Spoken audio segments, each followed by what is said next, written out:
righty, it is 9 o'clock. We are going to start our regular business meeting of the Klickitat County Board of Commissioners. Let the record show all three commissioners are present. And we will start with the Pledge of Allegiance. I pledge allegiance to the flag of the United States of America, and to the republic for which it stands, one nation, under God, indivisible, with liberty and justice for all. You. Is there anything else for the agenda? Not that I can think of at the time. I have an 11 o'clock governance committee meeting. So is there, and it'll probably take an hour, hour and a half. Governance committee for The Bi-State Bridge Authority. Oh. Never mind. It was 11 o'clock. I just found out it's from 9 to 10. Uh-oh. Uh-oh. So you're leaving for an hour.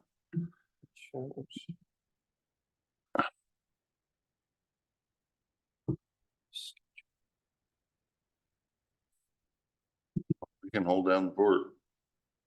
What's going on from 9 to 10? Planning update, economic development, citizen comment, All right. paying the bills. All the updates start at 10 o'clock. I am fine with the bills and everything. Okay, I need to You go good? take this. There's Okay. only 3 of us on this. Okay. All right. Thank you. Have fun. Good morning, commissioners. Good morning. So the next item of business will be approval of the business agenda with 2 add-ons. Okay. I would entertain a motion. Mr. Chairman, I make a motion for the approval of the business agenda with 2 add-ons, 1 WSU extension programming discussion under new business and KCPTA discussion under old business.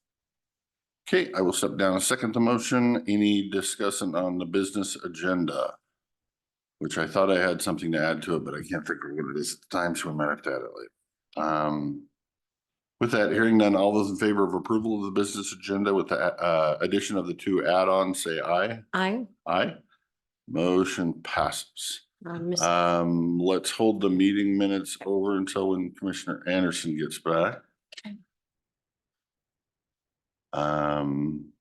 And then we'll move on to public comment. So public comment is a time for the citizens to make comments to the Board of Commissioners. Please state your name and general location in the county at the start of your comment. You will have 3 minutes. And try to keep your comments germane to county business, or probably shouldn't use the word germane. Not everybody knows what that means. Relevant to county business and not overseas trade or something weird. With that, we'll go, there's nobody in the room, so we'll go online for public comment. Anybody online have public comment for us today?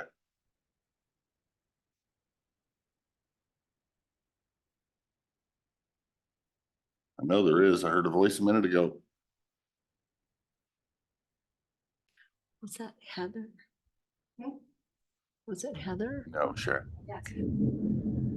Yes, it was me. It's not really public comment, but I do need to say something about AP before you approve it. So, okay. Actually, go ahead. Okay, so when you look through the AP today, you should notice that there are a couple of countywide bills that are incomplete because of the need to do the supplemental budget before we can complete that process. So I wanted to let you know that I will be doing a special AP run on Friday to catch up with the rest of the AP that should have been in today's or yesterday's run for the total of about $18,385.58.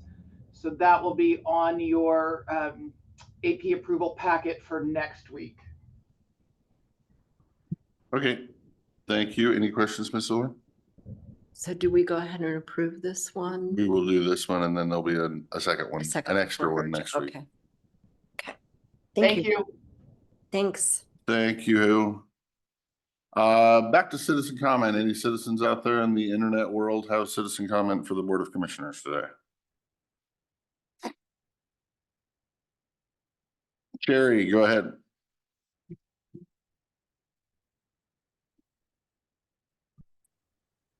Oh, Yeah. good morning. Can you hear me? Perfect. I can hear you now. Perfect. Go ahead. Okay. Good morning, County Commissioners. Because we are the county commissioners right now, acting in that capacity. I find these corporations quite fascinating, as you know. I'm chuckling because maybe I'm a little nervous. Maybe I just am just so awed by, I don't quite understand how our government's gotten so many corporations and how we run under corporations, how it's proprietary, perhaps for-profit corporations. But what I find fascinating, we've kind of looked at the public corporation, and now we're kind of looking at the Klickitat Corporation, and you brought that up, so we can talk about that.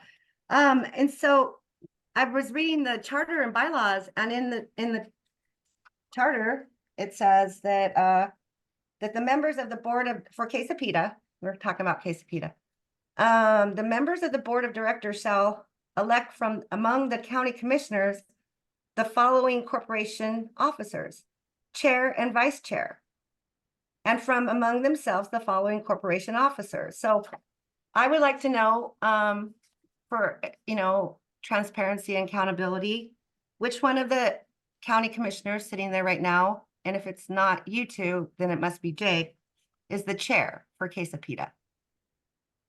You can raise your hand.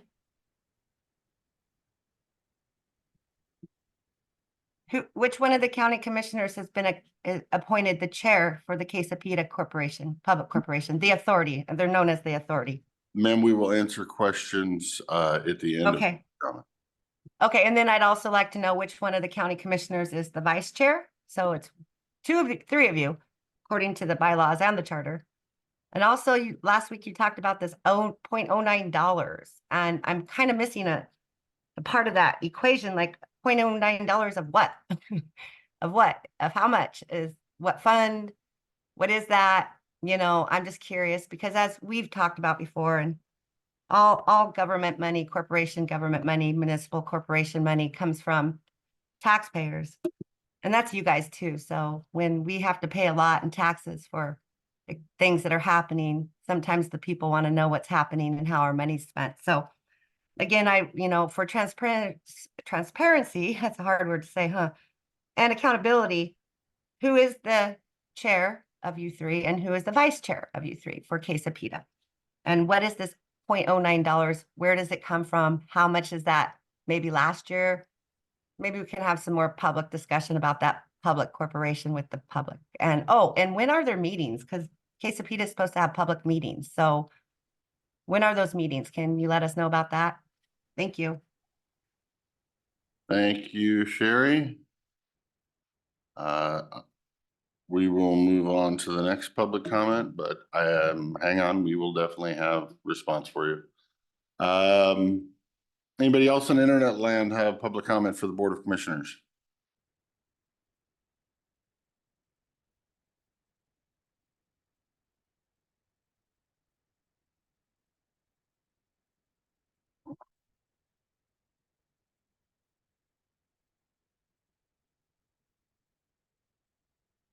Public comment for the Board of Commissioners. Now is your time to address the board.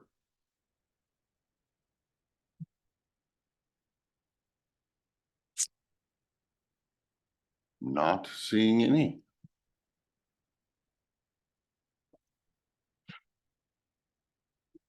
Okay, we will do last call for citizen comment. If you want citizen comment today, now is your time to do so. If not, you will have to wait until next Tuesday. So last call online for citizen comment. Raise your hand, unmute yourself, get our attention. And I'm not seeing it. With that, I will close public comment and we'll go to board response, and I will open it up for my seatmate to respond if she so chooses. Sure, I think we both have some comments for Sherry and the Klickitat. Again, most of it is directed and assigned to us by the state, Sherry, on how that functions. One part of that I'll answer for you is the $0.09. You can simply search the RCWs, and I know that you read those and look at them, but you can put in $0.09 and the RCWs all come up for it, and it tells you what it is, where it comes from, and how we are required to use it. So if you would like, I could also send you those RCW notes so you can look it up. Go ahead. Okay. I would say, Sherry, this is a long, far more deeper conversation that you're going to get 3 minutes at a time. So if you want to know about Klickitat or 09 funding or whatever, where it's spent or how it's spent or who's appointed, I highly suggest you pick up a phone and make a phone call. And call one of us and either talk to us on the phone or sit down, and we will be happy to tell you everything we know. But if you're going to try to get all your information out of 3-minute snippets, you're going to have to try to piece pieces of a puzzle together that's going to be hard to piece together. So as you know, we have two corporations. One corporation was put into place in 1995, that is, for the purpose of giving loans to a couple of entities for economic development. That board has not been used in a decade. That corporation has not been used in a decade. It meets once a year to appoint new electeds. And then it adjourns until the next year. The electeds on that corporation are the same electeds that are on the Klickitat Corporation, of which the chair of this board is usually the chair of that board, and the vice chair of this board is usually the vice chair of that board. And the commissioner not appointed chair or vice chair is usually, actually the clerk is usually the treasurer for those corporations. Now the Klickitat Corporation is set up by law as a corporation. $09 are 0.09% of state sales tax that the state gets of their portion of sales tax. County gets a portion of sales tax and the state gets the majority of the sales tax. For poor and distressed communities, they give 0.09% back for you to use for dedicated things to provide economic development. So you set up the corporation so that you can spend those state dollars in economic development, and you abide by the bylaws set forth in the forming of the corporation. Now, if you've been paying attention for 3.5 years, you will understand that I have a problem with this board not following those bylaws. I have a problem with the appointees that keep getting appointed to that board, which is our consent agenda item number 2 today, is the reappointment of members to that board. Yes, far more detailed conversation, but that answers the questions you had for today. If you want more, pick up a phone, give us a call. With that, we'll move on.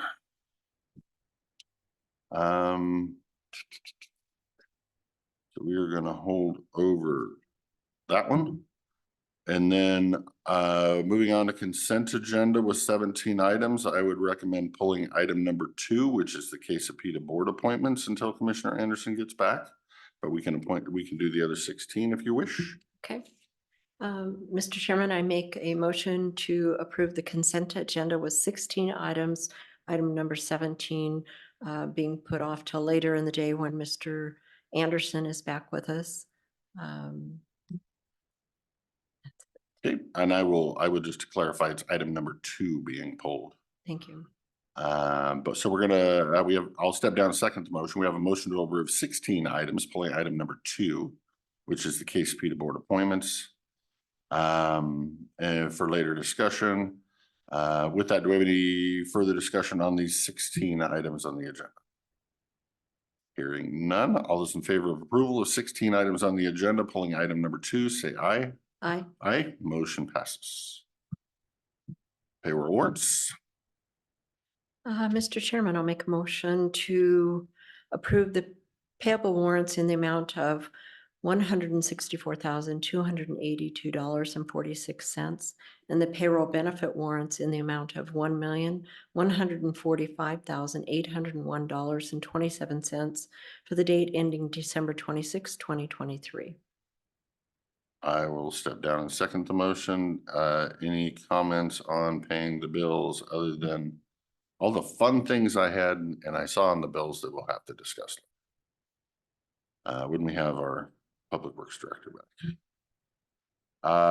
Any further discussion on the bills? Hearing none. All those in favor of approval of paying the bills, say aye. Aye. Aye, motion passes. Next up is Planning Department Intern Director Lori Anderson with a department update, and while she's getting ready, I'm going to run to my office.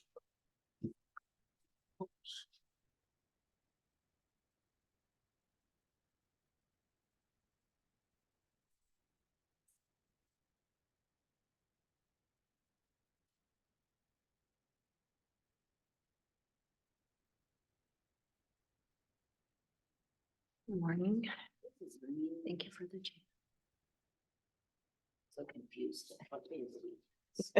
You know, this did not help, did it? Because Tuesdays are usually my Mondays, so yeah, I'm really missed.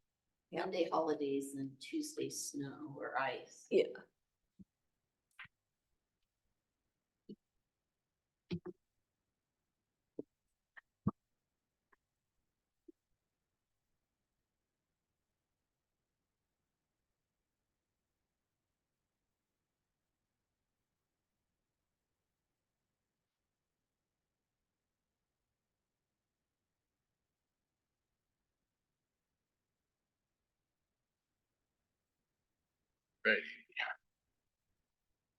Miss Lori.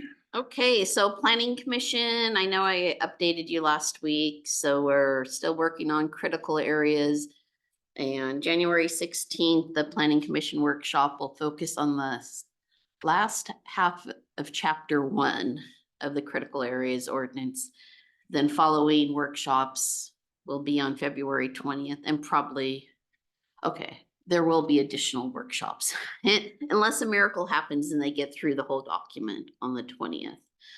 Planning Commission members, Matt Spalding got me his application yesterday. I just gave the original to Elisa. Rick Graves will be, or possibly has already submitted. Already in. Okay, perfect.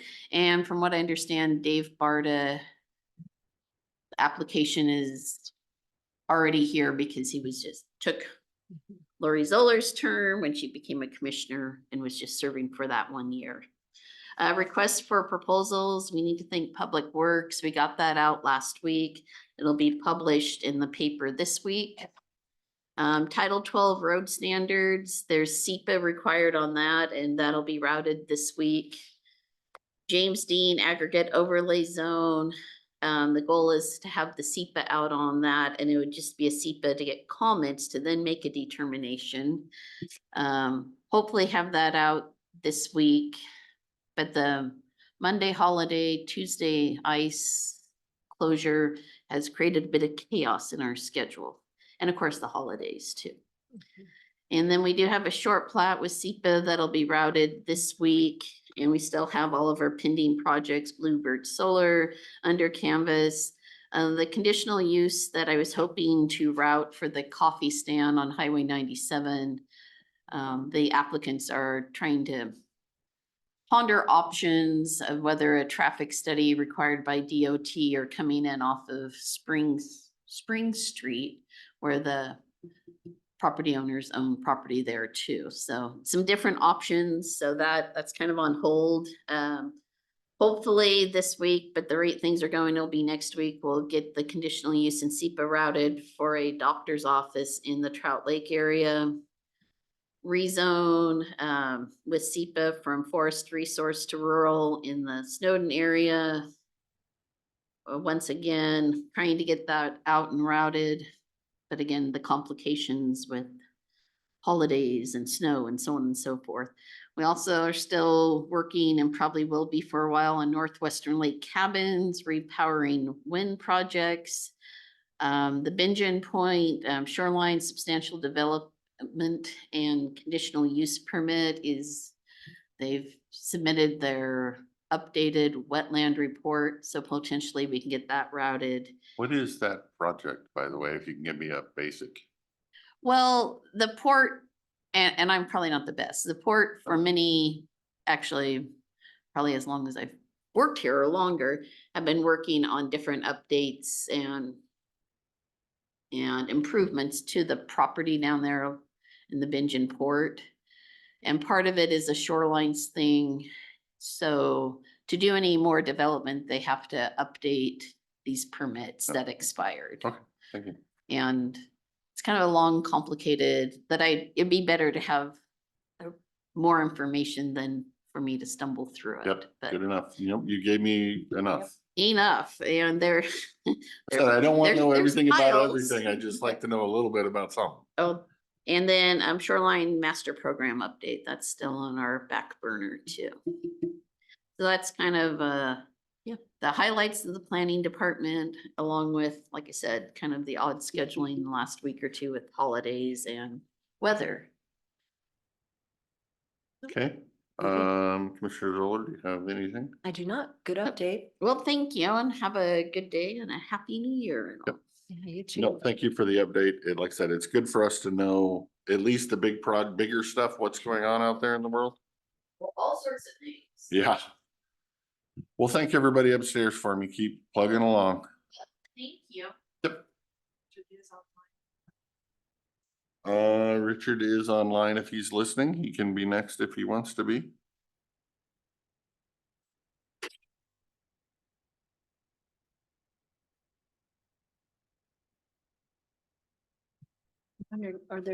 Is he gonna be discussing KCPTA with us? Is that something we need to wait till? Since back I mean, on Richard? I don't know if he's gonna be discussing KCPD. I would imagine he's gonna discuss affordable housing dollars. He's probably gonna discuss the, whatever, the, operation agreement with Commerce to fund, Okay, which kind of has a piece to KCPD, but it really doesn't. I mean, other than KCPD approves it and then, so I mean, it's linked through, but. Yeah. But I'm sure when he's here, if you have KCPD questions, you can get them answered. yeah.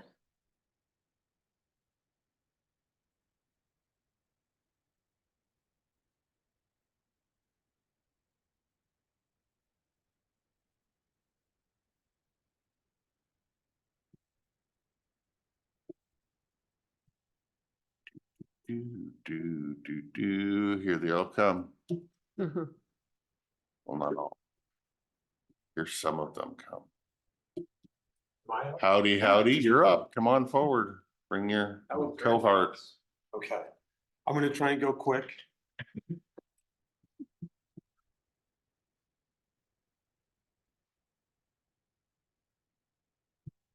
So first off, good morning, happy holidays. This is our new employee Keaton. He's not new. He's been here like 2 months. Okay. That's true. We still try to feather the nest, so to speak, so we try to. But Make it feel he's an special. A&M guy, so we have to watch it very closely. Yeah. So, and Keaton's gonna be here with Chelsea while I leave on Monday for the military service. Could be gone a week, 2.5 months, we'll see. To begin with, Klickitat mill site. We're still trying to find out. We've been working with Commissioner Zoller on that, the scope of work specifically. There's a litany of things that we can do on the scope of work. We're only given $200,000, 80,000 of that is going to be going towards testing of the Klickitat mill site. About 10 to 15,000 is going to be used for employee wages. And then the last 100,000 approximately is going to be kind of they have a list of things that we can use it for, but we are trying to figure out what that cost is. And then we'll be connecting with Commissioner Zoller in regards to which of those 15 items we can proceed with the dollars we have. So, and which is going to have the biggest bang for the buck on as far as an ROI for the community of Klickitat. Okay, but I think that needs to be a board discussion for which things we choose. Okay. All right. Sure, we can bring it to the board. I mean, you can bring forth a recommendation. Yeah, that's That what we'll works. do. We'll bring Okay, a that's perfect. recommendation as soon as Yeah. you guys land on what your options, what you think your preferred options are. Okay. Then I can bring it forward. Yeah. Do we involve public scoping in that at all, or is that something we look at that are technical things that we do before the public scoping? Yeah, so I would just say, just in general, these are things that we are allowed to do. There's not a whole lot of public scoping Okay, in regards to it. These are things that we can request to have done with the Department of Ecology. They're giving us ballparks on each like line item. So for instance, community engagement. I know, and this sounds about right, is when we did community engagement for the buildable lands inventory, that cost about $10,000 to $15,000 with a consultant. And then, and they give you all the metrics of who they reached out to, the surveys and all that sort of stuff. And Ecology said that the community engagement portion of that, like one sector of that would again be $10,000 to $15,000. Now, as we show you the grocery list. But do we get to choose whether we do that for that 15 Yep. grand or something yep, else for the yep, 15 we grand? do get a Cause choose. it's like, to me, the community engagement's fine, but we've had a lot of community engagement Yeah, down there. yeah. yeah. So can we put those Yeah. dollars somewhere else? to Yep. Get more bang for our buck? So right now, we're just trying to get and it is kind of tough without, because you have public RFPs and stuff like that. If a company gives you a quote before you go out for an RFP, they can't give you, they can't bid for it. They're not supposed to. Yeah, they're not This is supposed to. Klickitat And so, County, well, so- I try to make things above board, and so we're just working with Ecology on just getting a price range Okay. for each one of those items. So that's a Klickitat mill site, and we are pretty excited to continue to move forward with that. Regional Innovation Hub, this is with McKed.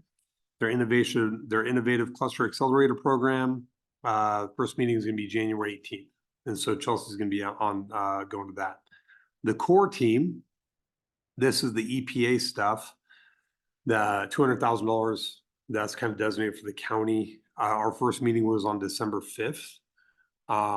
They had ideas of, it was an interesting meeting. They had ideas of I guess we have an Iberdrola or not Iberdrola, but there's another building here. Potentially assisting them, but they can assist with cleanup, but it's more for planning activities. But some of the sites that they had mentioned in Goldendale, as I look at the Department of Ecology, it already says that they're going through the cleanup process. It's not meant to be used for cleanup, but for planning purposes. But in essence, they're still trying to figure out where and how they can best utilize those dollars here in Klickitat County. So again, I had strongly suggested Klickitat mill site for that $200,000.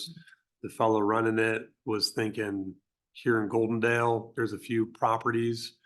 A few of them are owned by multi-billionaire companies. So I'm kind of like, why would you? Anyways, personal, personal opinions. I'll keep that out, but it's Let's look at that county. yeah. So they're still trying to figure out their path forward. So, and Jessica's easy to work with. Jessica Meta, she's easy to work with. So, yeah, we're still figuring that out. But our first meeting again was December 5th.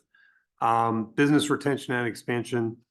We are looking at a business recruitment opportunity that is looking to locate here in Klickitat County. This is a small construction business. They've got about 5 to 10 employees. What part of the county?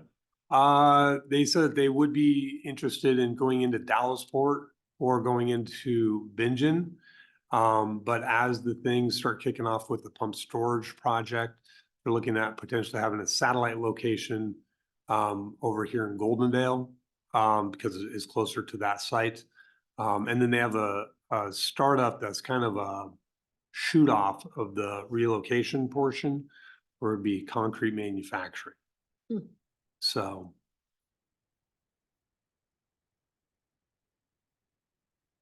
And we have already assisted him in hooking him up with Lorena for business loans from a financing perspective. The survey outreach, we're done, and we will have those write-ups for each commissioner. We'll put them on your guys' desk later.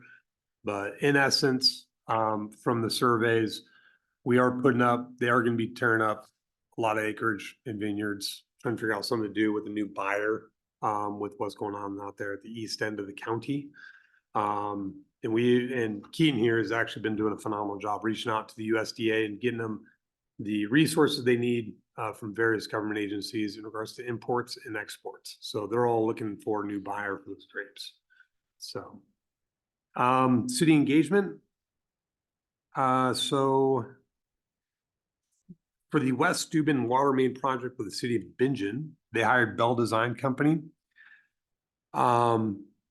This was part of that $0.09 that we gave them, so they are moving forward with that. In addition to that, they just also signed a contract. They got another grant for an economic development study from CURB. Comes out at $65,000, and they're going with Leland.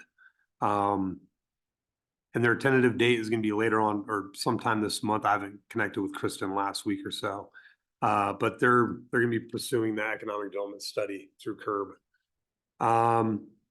And then the remaining $10,000 of the CURB funds will be used to further the water main project as in regards to design. In regards to both Bingen and White Salmon, Dave Osaki at Commerce, he runs the middle housing grant that Bingen applied for. We assisted them. We talked to them pretty extensively about those grants. They went ahead and applied for it. There are cities that are rural that are in non-GMA county planning counties, and those dollars were meant for GMA counties. So, but Dave Osaki came back and he said that if there's dollars left over, that they would be at the top of the list for they would start considering non-GMA planning counties. So, broadband is kind of the same thing as usual. Okay, so Klickitat, we got a meeting coming up January 23rd. Hang on, I'm going to pause you there because one of our questions today from the audience was, when are the Klickitat meetings? January 23rd. January 23rd. They Downstairs. occur 4 times a year, correct? Is there set months and Yep. third The first month of every quarter. First month of every quarter. Yep, the fourth Tuesday. Okay, first month of every quarter and the fourth Tuesday of that month. And they're advertised in the paper? Yep. No, They're not. Okay. because the That's council right. Yeah. passed a resolution Mhm. stating that this is when it will be forever, the so rest of they're the year. set. So you don't need to You do. don't have to do that. Yeah, Okay. historically, we always have, but this last year was the first year. And we had some hiccups this last year, but that's kind of anticipated with the new schedule that's been solidified. But we do notice it when we say we're adjourning our Tuesday meeting for the day, except the board will be attending the Yes. Klickitat meeting later tonight kind of scenario. Yes. So, okay, hopefully our citizen that had that question is still listening. And then infrastructure, Golden Dale Pump Storage Project. What I had relayed to you all last time was the new final environmental impact statement was delayed from October to December. It was supposed to be coming out last week and I still have not seen it. So I've been keeping my eyes out for that. Unless y'all have seen it, I have not seen it and I'm still waiting for it. Legislative updates. We have a short budget cycle for the next year, January to March, and we have successfully submitted for the Columbia Gorge Regional Airport $1.4 million ask for that project. That was successful. That is solidified. And I got to have Jeff Hunter. Jeff Hunter is very nice. He assisted me putting an extra set of eyeballs on it, on some things that I put in there. So WSU, we've extended the WSU contract with SPDC. We just got the invoice for that for this year. That being said, I'm still in the midst of trying to do the contract for the next 2 years. I have included within the scope of work some of the office space stuff that had been discussed in the past with that position. So that is all in the contract and everything. However, due to the recent turnovers and I've dealt with, I feel like 5, 6, 7 people in regards to this contract. I'm trying to get it slid. I don't think it's going to be done by this Friday. But it'll be done at some point, just like most of our contracts will have it backdated to January 1. Commerce Grant Writer Program, they finally hired a fellow for that.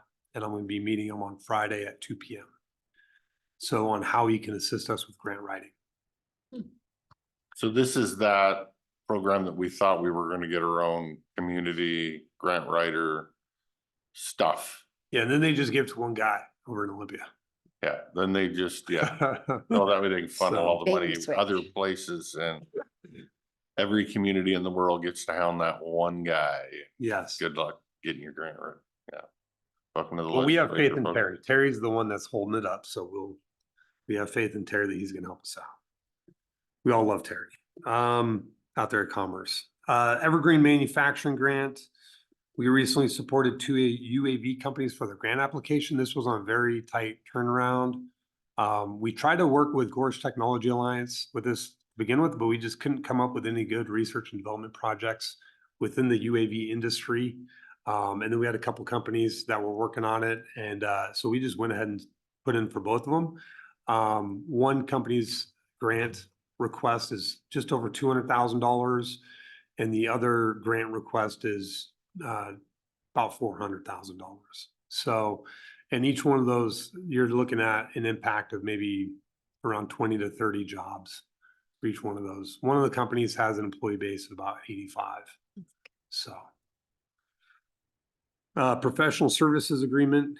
The county commissioners are going to see this. This is a boilerplate professional services agreement today between Klickitat and the county to provide economic development services for the associate development organization as directed by the Department of Commerce. So basically that's a reimbursement.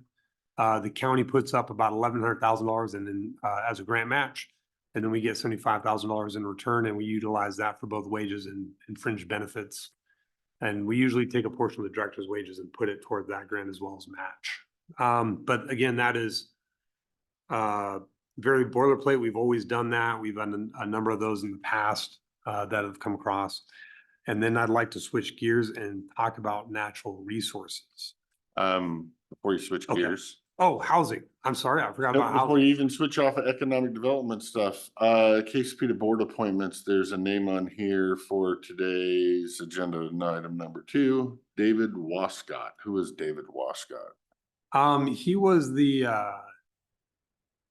he's a timber. He's with Mount Adams Glenwood. Resource Stewards, Mars. We talked about Yeah. him last session, yeah. Yeah. And last session, y'all told me to reach out to him. So, I Yeah. did. So Okay, thank you. still, I haven't met him in person yet, but looking forward to it. Centerville, we're looking at having this closed out by year's end. The Centerville Grange Hall that was approved for $5,000 utilizing community development project funds. We did have another request from Lyle Grange Hall. However, they're looking at just trying to get full funding from Senator King's office. So if they do apply, probably is going to be 2025. So they're still a little early in that process. And then housing, I do have a request for housing from Joel Madsen. His request is specifically $100,000 utilizing housing dollars. So as a quick breakdown, just to reacquaint the county commissioners with this, the county commissioners in 2015 approximately passed a resolution basically creating an affordable housing advisory board, very similar to lodging tax advisory committee. It's advisory in nature. That board has 2 pots of funds. The first pot of fund was the documented filing fees, which grows incredibly slowly. And after 10 years, they had about $150,000 in that. And in 2017, we gave it all away, thinking we were never going to look at this for another 10 years. It's been almost another 10 years, and we're back to $150,000 within that fund. The second portion of this, what we call affordable housing advisory dollars, is the sales and use tax housing dollars that we get back from the Department of Revenue. The sales and use tax housing dollars was passed in 2021, and with consultation from all 3 cities, we have a MOU. I don't have it, but I'm familiar with the fact that we have an MOU the county does with all 3 cities in regards to them having a seat at the table and a voice on how those dollars are used for the sales and use tax housing. So we have these 2 funds. The uses of those funds, some of it overlaps, but there are some minor differences in each use of those funds. So Joel Madsen is asking for $100,000. He's going to try to utilize those dollars as a match for $1 million grant from the Department of Commerce for renovations and rehab for the Pueblo del Rio facility out there in Roosevelt. So long and the short of it is I recommended to him that he just makes a presentation to the county commissioners. In theory, the county commissioners don't really need an advisory committee. They are, the ultimate decision is up to the county commissioners. But historically, if you're going to be utilizing the documented filing fees, the previous county commissioners did put in a resolution creating that board. Even though none of those members are really here anymore, we would have to, reappoint that board and go through that whole process with meetings and application processes and everything else. But the housing situation, I don't, and he's already on a very tight turnaround because it's due January 21st for that commerce grant. There should be another opportunity to go for that grant next year. So that's also a potential avenue for Joel. But I think some of the overarching things that he wanted to bring up as I spoke to him was, we have these two funds. We're over $300,000 in those funds. And this next year, 2024, we need to try and figure out whether or not the county commissioners want to stick with the Affordable Housing Advisory Board and we redo that, or we put it in the KCPTA board for both funds. What are we going to do with just each one of those avenues? Yeah, and then, I mean, that's basically it. Because like I said, the original Affordable Housing Advisory dollars was just for the documented filing fees. So we can include the housing sales and use tax within that, but however the county commissioner want me to move forward on skinning this cat, I'm just up for skinning it, if that makes sense. We had, the project in White Salmon came forward asking for dollars. Out of which fund were they asking for money from? Which project, why is it?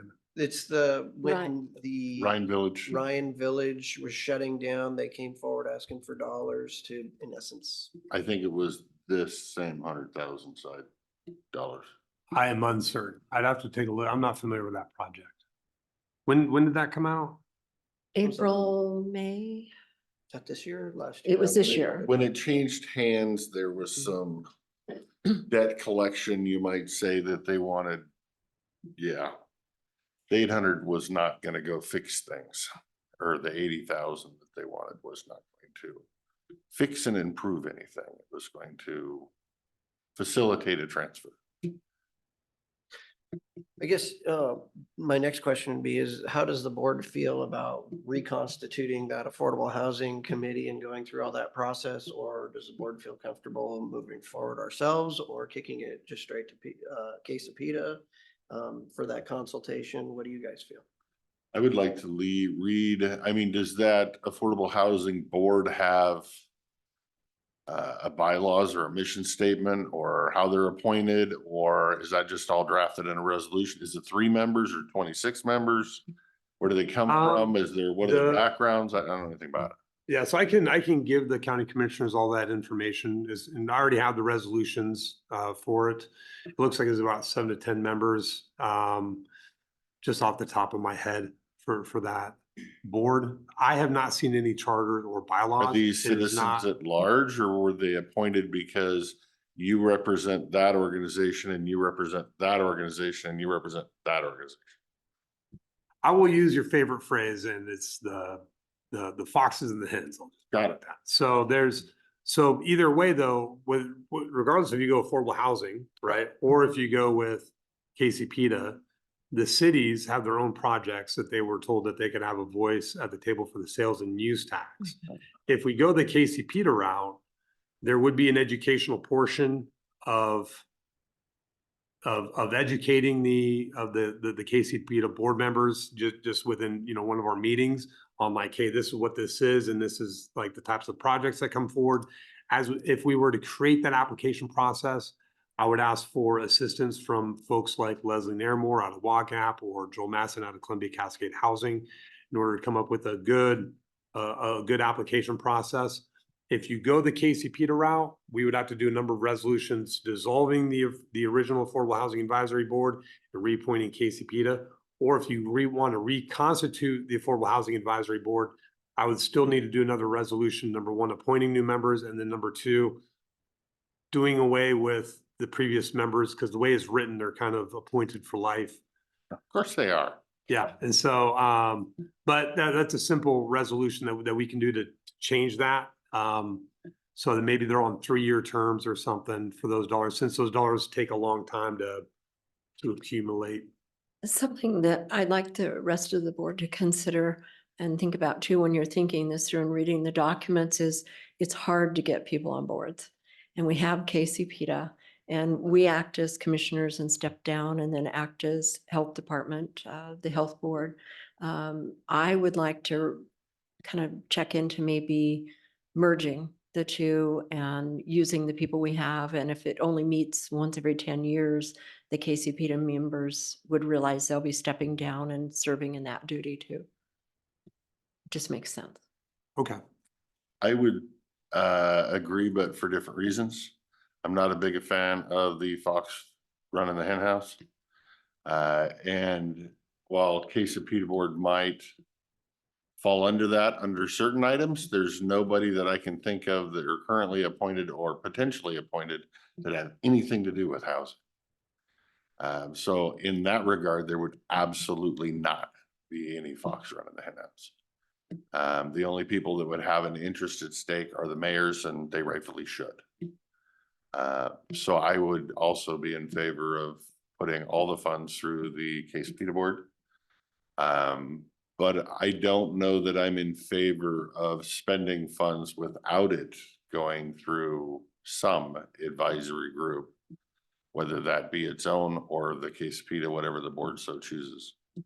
Was it not affordable housing funds that got Stevens County into trouble? Yeah. That was because they gave funds to an individual homeowners to rebuild their house after a flood. Mhm. Yeah. A little more It was a huge. washy. It was a So, whole different. Like I say, Yeah. I'm sure Madsen and this project is a good project, but I would also advise there's risks to any time you give it to an advisory board, because the advisory board could say, no, we don't want to give it to Columbia Cascade Housing or Pablo Del Rio. We want to give it to a new project. And anytime you create a new project, you also get to pay for the old one. So then Joel could go out for the grant and come back to the counties, because it's our project, and ask us for more funding to cover that outside of these affordable housing dollars. So it could come back to bite you. Just keep that in mind.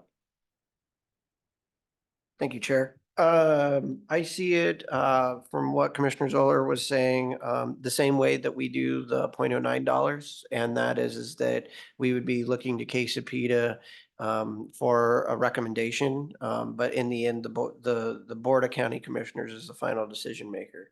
And then, so the resolution would just have guidelines, much like how we have for KCPTA for the $0.09. And then we would, maybe you need a resolution, maybe you wouldn't even. So, okay, I think for the resolution for the KCPTA, if we make it the affordable housing, and we can do that moving forward, I just need to create a resolution dissolving the Affordable Housing Advisory Board That's the only. and reappointing KCPTA as the new advisory board in that capacity. So Yep. That's a good path forward. I can agree with that. Okay. Natural resources. So Swissler project, we have an amendment that is being reviewed by Ecology right now.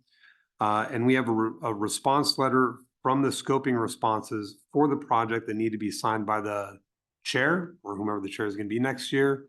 And that's just the format of it, the way Ecology does it. They're the ones that are working it up. It's signed by the chairman of our county commissioner, as well as the chairman of Benton County, and then somebody from Ecology. Is this a SEPA scoping, or what scoping of what? It's a response letter from the citizen comments for the scope. If that makes sense. There's a lot of the word scoping in there. It can be a little confusing. But as they created their scoping, we had a number of citizen comments. And so this is just simply a response letter from Ecology as being signed off on by both counties. Okay, lucky for you, you'll have a new chairman next week to sign that doc. And so also with the amendment for that project, right now, the amendment we have, we currently have a time only extension on the amendment, which we're asking through June June 30th, 2024. And then the funding amendment will immediately follow this amendment. Drive Butler Creek. So we have been working with Jeannie from Ecology. I'm going to probably be doing a Q3 and Q4 reimbursement. I'm going to put Lauren Mager on blast right now. I hope he's listening. I need his information. Otherwise, I'm just going to put it in. And I've been waiting for a few weeks. But either way, the Dry Butler Creek stuff is going to be fully This submitted. information is that the stream flow monitoring?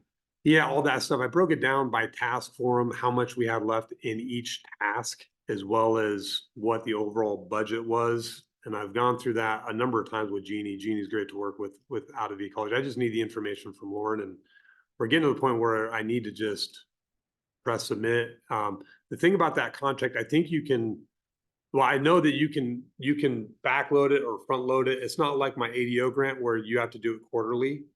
This is a grant where you can ask for more money on the back end over the next 2 quarters for the, like, all the stuff that they're doing.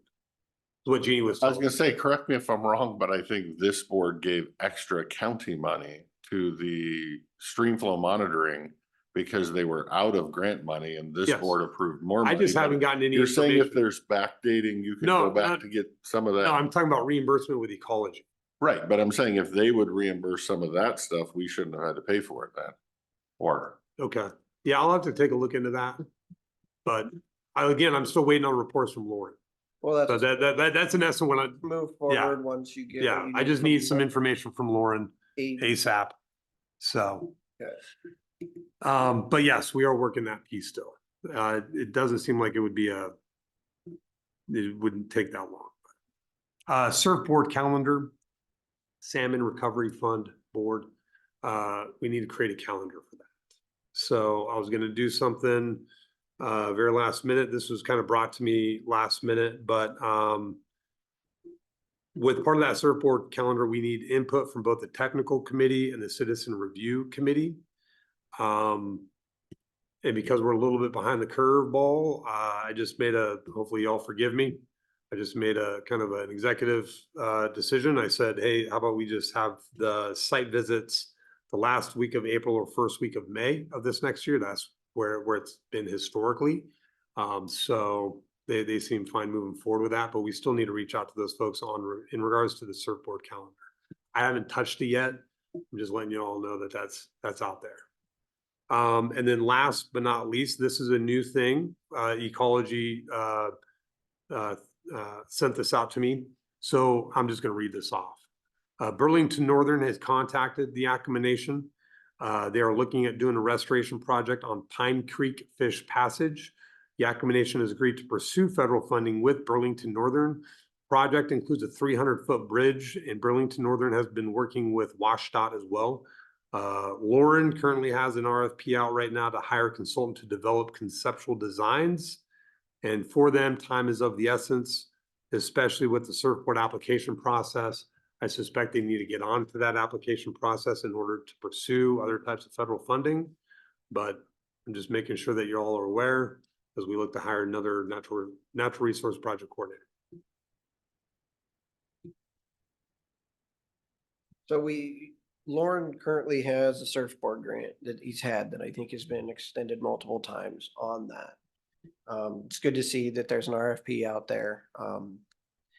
But if Yakima Nation and Burlington Northern are looking at moving forward, they're going to do their own designs and they're going to start moving with it. I don't see anything that we have that we're going to do, through any of our processes, especially at the surfboard, in order to push that along in any way. Because even if, somebody started through the surfboard process today, you're not going to find out for a year. And the nation and the, Burlington Northern have their own programs that they're going for, probably BPA dollars. Okay. It sounds far more efficient going that second route than putting it in the surfboard. Yeah. So I just want to make sure you're all aware of that. So I'm not trying to go high into the All right, right, so to I'm speak, on serious. natural resources. trying to read between. So that Pine Creek, Yakima Nation, Burlington Northern thing, they're not trying to come through the county or to get us to agree or go before the surf board, or you're just No. advising us of something that's going on? Yeah, from my understanding, they want to be in the surfboard application process. The tribe wants to put in another application. Yeah. Well, they can submit through it. Yep. I was Now, gonna say, where Pine Creek Fish Passage, and again, I'm very ignorant when it comes to topics of natural resources, as I believe you all can attest to. I'm not even sure where Pine Creek is at. So, I mean, it could be on the border with us in Yakima. Well, we I've probably never have been there. 7 Pine Creeks in this county. It's a matter of which one. We have, Pine Creek is on the east end of the county. It's a very Okay. small stream. I Yeah. just saw the 300-foot bridge. I'm like, oh, that's a big Just bridge. tell them to submit the application. It goes through the Okay. board like every other application. And that's everything. Is there anything else from the county? I do have one thing that I was hoping to get an update on. I've been about 10 months waiting now. Those numbers. Yep. I mean, I'm a very patient person, but Yes, I would say that I took an but now initial look. you're running off again, so they may not be able to be. I looked will at. try and get you those numbers here by the end of the week. I did take a look at those numbers as far as what we have for the 0.09 historically spending on those dollars. And I'm gonna be honest with you, I'm not finding a lot in the hard drives of both Danny, my Details. predecessor, and Dave. I wasn't either. So just to let everybody know what it is, what I'm trying to do is that KCPD board's been around for 20 years. I'm trying to get a breakdown of the dollars it's spent and what it's spent on. And there's not a lot of detail on some of them because they'll take like 4 projects, put them all together, and we spent 750,000. Well, it was like, well, how much was for each project that's in this little group? And we're having serious trouble breaking it down. It's just here's 750 for the year, and these were the fun projects. So that's what he's trying to find the details at on, so we can have some historical knowledge. Yeah, so like for instance, if we had for those $0.09, if we had the Port of Klickitat with the Dallasport Industrial Project and an airport project and incubator space project, it would lump that in as like $500,000, but it wouldn't give you the breakdown of each. Well, and a lot of Little times it project. doesn't even say, it will just say Port of Klickitat. Doesn't tell you what project. There You has, don't know if it was a water main or a warehouse, or you have no idea. there has to be minutes going back. They're probably So these paper were minutes. 15 years ago. They're probably paper minutes, and they're deep put away somewhere in a container or at the state when we shipped all that information up to the state, but all that is there. It's just. It's not just easy finding to it. get to. Yeah. I did not think about that. I can take. a look at Because that. I know it all probably got shipped over, because when we did 2015, 2016, we shipped all the documents over to the basement. And then from the basement, it all got shipped to, the state warehouse or whatever. Okay. I got a good lead. Thank you. That is a good lead. Yeah. Anything else? I don't have anything. All right. Thank No you. one know. Thank you. And thank you for letting your partner get a word in edgewise. Yeah. I was trying to go quick. I knew that we had some topics. Chairman Christopher, Sure. adult probation was put on here by accident. Okay. Yep. I was gonna say they're in West End today on Wednesday, so they might be rescheduling. With that, let's go back and review a couple of items that we did not cover while Commissioner Anderson was out of the room. One of them is, I would entertain a motion to approve the commissioner meeting minutes for December 5th, 2023.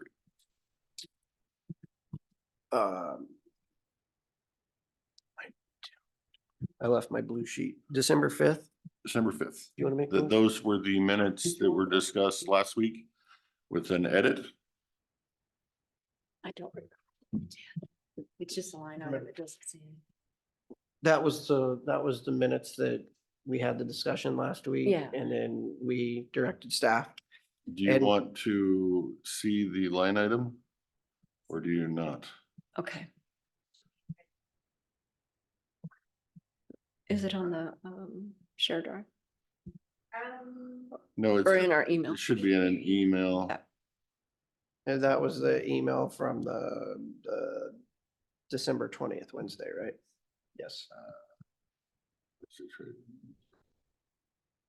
It's gotta still be in my main inbox.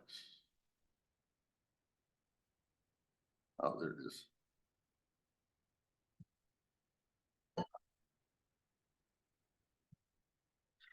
There you go. The only You wanna question read I have is, did we have a time of when he chose to step down and when he chose to, because he went down and then he came back up? We don't have that. A time? Yeah, No. 'Cause it was during right. So the only thing I would change it to is having like, which time step down, because like when we leave the room in the minutes, it usually says at this time Commissioner Anderson left the room, whatever. But since we don't have that and it wasn't written down, I'm fine with it the way it is. I'm fine with it the way it is. So with that, Mr. Chairman, I would make a motion to approve the meeting minutes of December 5th, 2023. And I'll second. Okay, we have a motion and a second for approval of commissioner meeting minutes from December 5th, 2023 as presented. Any discussion? Hearing none, all those in favor of approval of the commissioner meeting minutes from December 5th, say aye. All right, Aye. All those opposed, nay. Nay. Ayes have it. Minutes are approved. What is this? that's yours, isn't it? No, that, That's mine. Oh, this, look, that's got way too much squiggles on it for me. Consent agenda, I pulled item number 2, which are the Klickitat board appointments. But we now have a full commissioner room, so we probably have enough to take the vote if you want to make the vote. hold on, I'm pulling up my. Um,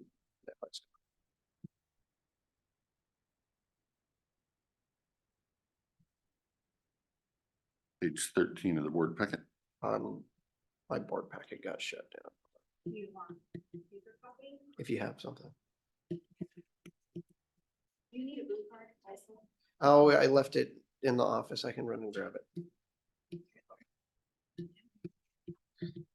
Item number I'm gonna 2. pass that down. There you go.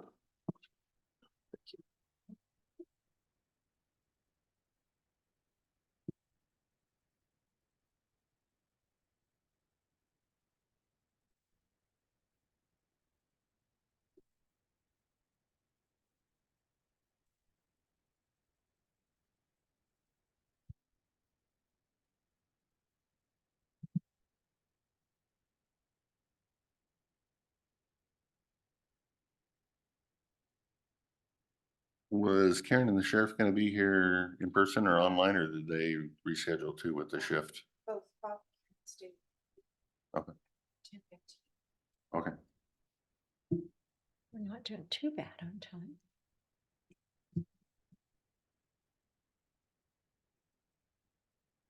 So Dave Wasgott agreed.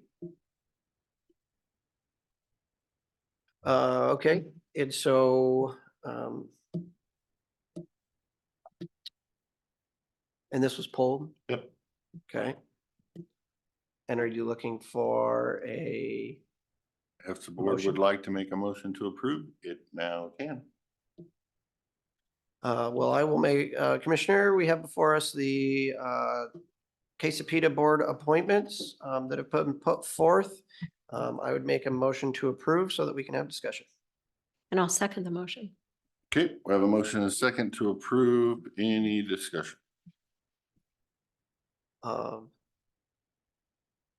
Is there an issue?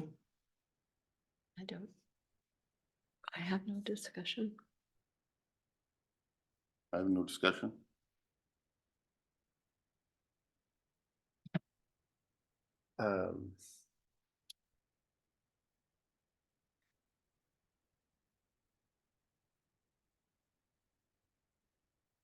So we have, when we put out the advertisement for all the open committee positions, we didn't include the Klickitat because we'd already put these out and asked for people to. Well, I do have applications for people that have applied for this board, but they were, the last time they applied, they were not looked at because they didn't have the right name. So We've done that before, sir. They are on file on your shared drive.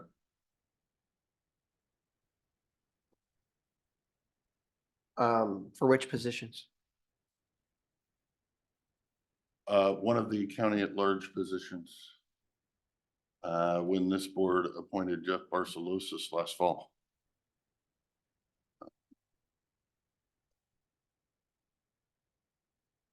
So if I recall correctly, we appointed Jeff Barcelosis for the county at large position last fall, but we never got around to actually adopting that appointments. And that's why it's before us again, correct? I don't know, the board voted to appoint, but I don't know that there was a resolution signed or whatnot. I'm not sure, but this is, we reappoint every year. So the names that were on it last year get reappointed, just like the Dave Was got. That was a personal commissioner contacted this person, not a go out to the public saying, hey, does anybody want to sit on this as a county at large seat? They were handpicked, sir. I believe that none of the commissioners, I didn't reach out to Dave Was. I did not, I didn't know him. This board advised Richard Foster, who has no idea who that person is, to contact that person and see if they would be willing, or if they had a name of somebody that would be willing. That's what happened in the meeting last. So I believe that name was put forward. Richard came and said, we need somebody from the Mhm. timber industry, and this name has come up. Okay. Correct. And we said, yeah, contact that person. And then we, in case he was not interested, I think we gave him a couple other names in that industry too, looking to fill that gap for that industry. So is what Commissioner Christopher, is what you're asking for is that we should have added this to the list and advertised it? Or the county No, at large? because unless this board actually had a plan that they were going to look at the applications and potentially make changes and or overhaul the board to give it a different approach or a different feel, then I believe you would just be wasting the citizens' time having them fill out an application if you did not have an intention to replace somebody. And I don't believe this board has the intention to replace. So I would ask that you don't waste the community's And time. I think what I settled on last week when we had this conversation that going forward, that's something we could look at when we have, 12 months to decide we're going to rearrange something and do it in a process manner rather than do a knee jerk. And then all of a sudden we're rearranging something and we're going to interrupt the regular KCPTA meeting schedules and setbacks. And we're going to be kicking the can down the road. So it was my desire to just move forward, go ahead. We have good people doing good work. And for this season, go ahead and reappoint and fill the gaps. And if you do desire to do some changes, put that in as a request for the board to work on in 2024. I agree with you, which is exactly what I did for the first 2 years. But And nothing happened. And I did it again in January of last year. And so we've had 12 months and nothing happened. follow through helps. We're busy and a lot of things slip through the cracks and you don't remember to get it on the board and work on it. And if you are passionate about that, I would suggest you bring it up this year and we actually get it on the agendas and work it forward. Okay. I appreciate that. And I would say, I take a little bit of issue with the thought of reconstituting. Also, it has a negative connotation that the people on this board are not working in the county's best interest and are not doing a good job. And Please don't so put words in my mouth. I'm sir. not, I'm just saying I Yeah. take issue with that. I haven't even stated your name. You are implying that because I believe there is not a representation of the general public weighted heavily enough on this board that I believe the people on it are doing a bad job, and that is not true. So I would prefer that you leave my name out of your mouth or you don't imply that I think things that I don't think. And what I'm implying and what I'm stating is that I think that the people that represent the county at large, that represent either businesses or industries or groups of people, are doing a great job, and I respect all the work and volunteer time that they put into it, and I can't thank them enough. And that's what I was trying to say. And I agree with Commissioner Anderson. If they're on board listening now, we do appreciate you. And it isn't a discussion about the past work at all. One commissioner has concerns about the appearance of fairness. And that's something we'll discuss in 2024. For the broad board Again, being I represented. would hope that commissioners, I don't have a problem with appearance of fairness. I shouldn't have to defend myself from allegations from my seatmates. I don't have a problem with the work that the people on this board are doing. I don't feel that they're corrupt or anything like that. So to imply so is, Fairness of representation. that's a better Second. terminology. I would agree with that. And so we'll Thank you. discuss that in the future. Hopefully we're done with discussion on this then. I would entertain a motion if we are. We've already made the motion, sir. Nope, we made a motion in a second. So if we're done with discussion, I will take a vote on approval of consent agenda item number 2. All those in favor say aye. Aye. All those opposed, nay. I'm a nay. The ayes have it. Motion passes. Moving on. Hello, Mr. Sheriff. And Miss Karen, please come forward.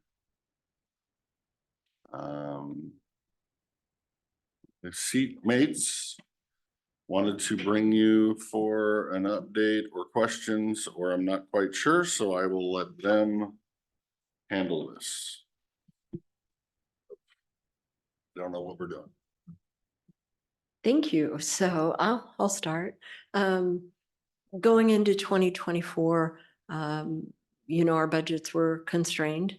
And so we're going to be monitoring, working, ensuring all departments are working forward and doing everything we can help to keep those departments healthy and solvent. And so one of the things is working with the departments independently and offering any help from the county commissioners or our financial staff that we can offer. And since you guys are the busiest department in the county with the most to manage, I just wanted, in fact, to make sure that you understood and take us up on our offer and work forward. And I know you have a good working relationship with Jen, and I want to see what we can do for new software, what we can do anywhere, everywhere to improve your ability to track, monitor, and spend that money. I don't have a problem with that. I think it's probably a good idea, as long as whatever budget you folks end up giving us is not micromanaged by you. Mhm. And I agree. In fact, I think there's case law on that, by the way. Mhm. So my goals in 2024, to increase and have a better year than 2023 budget wise, is we will be having monthly meetings between the sheriff, under sheriff, chief of the jail, and myself, going over all of the aspects of our budgets.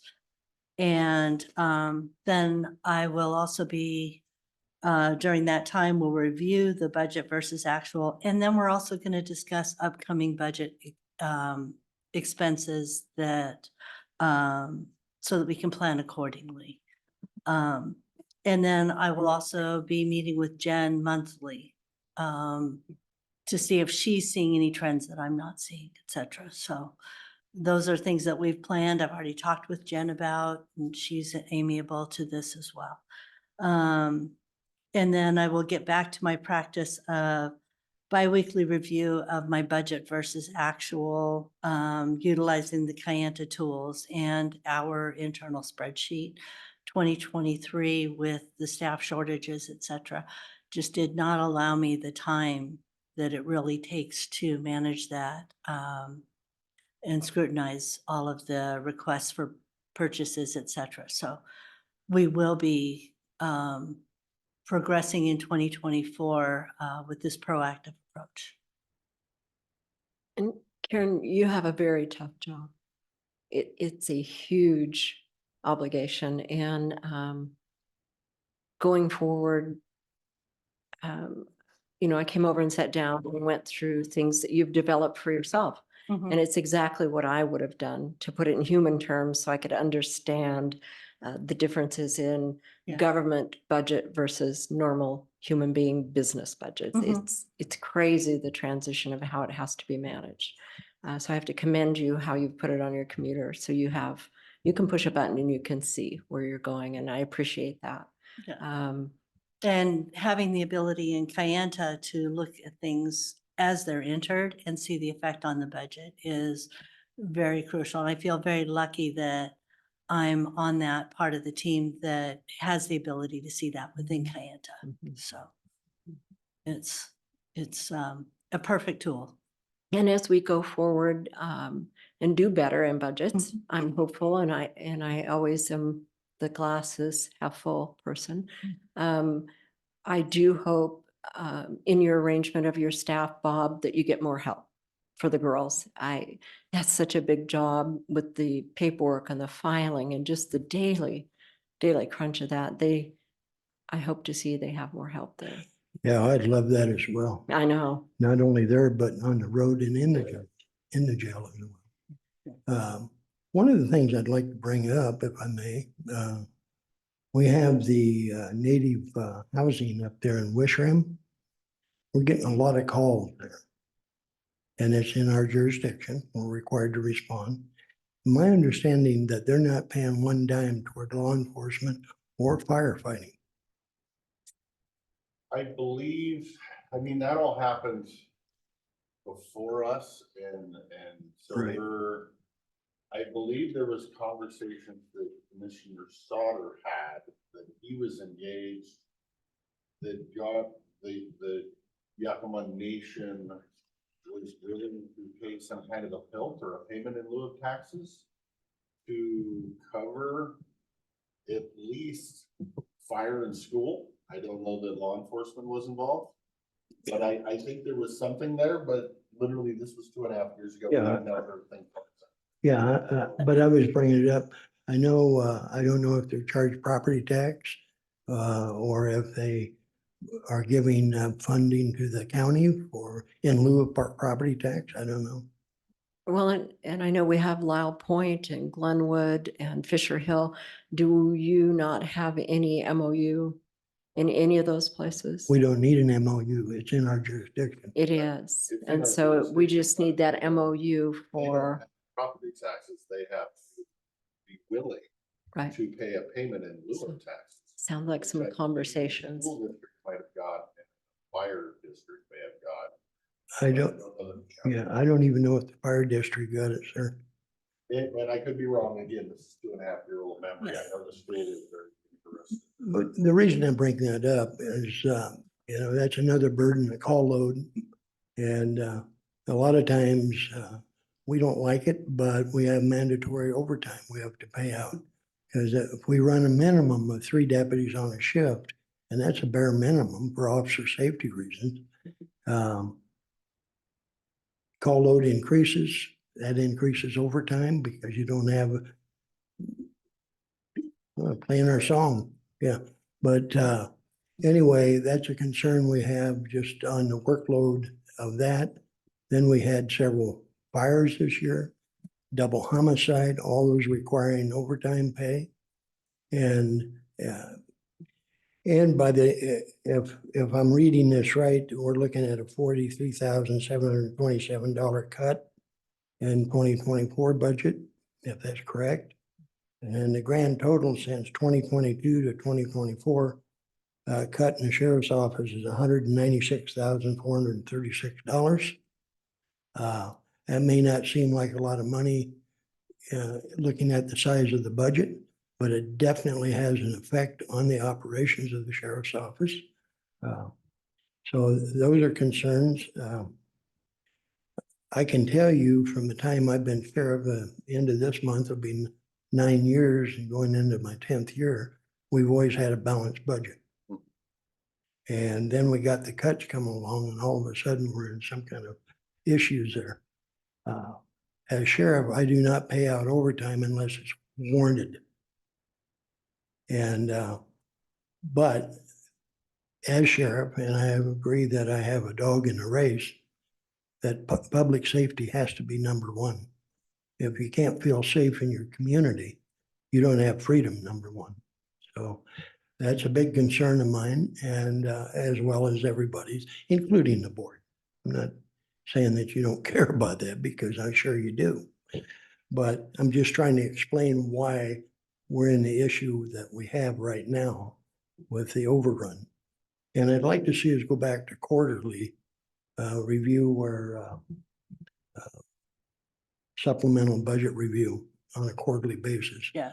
That gives Karen a better tracking of where we're at. And there's a lot of issues that go into not only the overtime pay, but it just since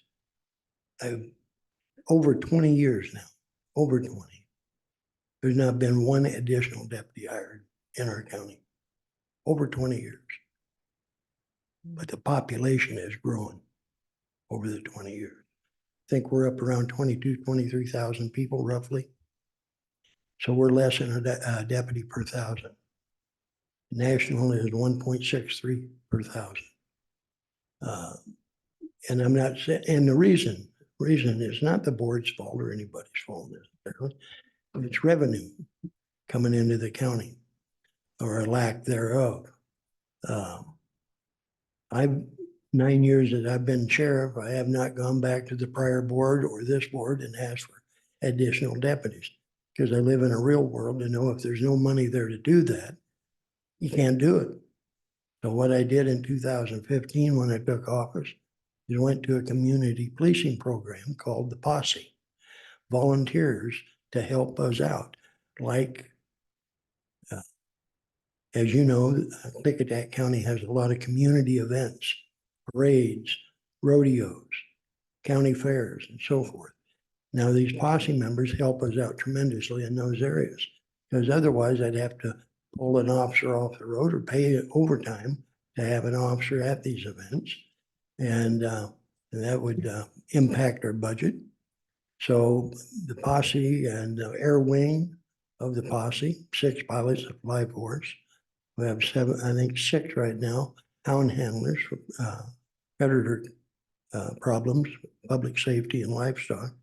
So we have all of these volunteers. That includes the search and rescue volunteers and deputy or posse members filling in for court security, where we don't have to pay out overtime for a corrections officer or somebody to work the courts.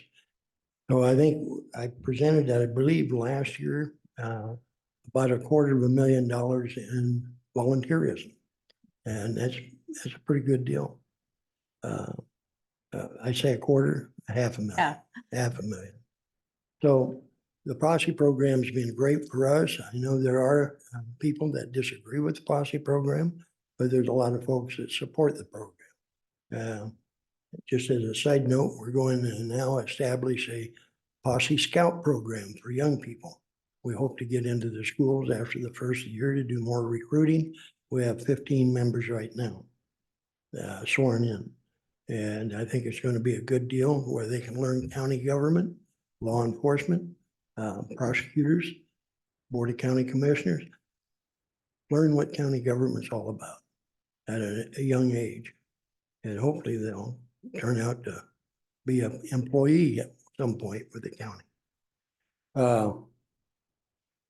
I could go on, but the point is, whatever decision you have to make, you have to make. And I understand that.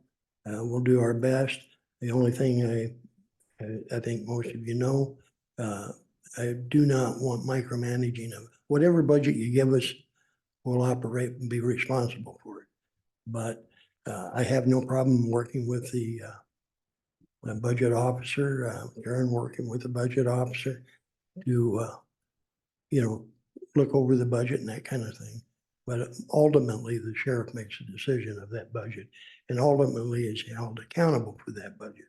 And I'm very much aware under state law, if you can show I purposely overspent that budget, I could be held accountable personally. And I understand that. And like I say, for what, 9 years now, first time we've had any issue with the budget. So I would say we've been doing a fair job. I'll go with that. Yeah, it is my belief that you have not ever asked for a supplemental. I very much appreciate that.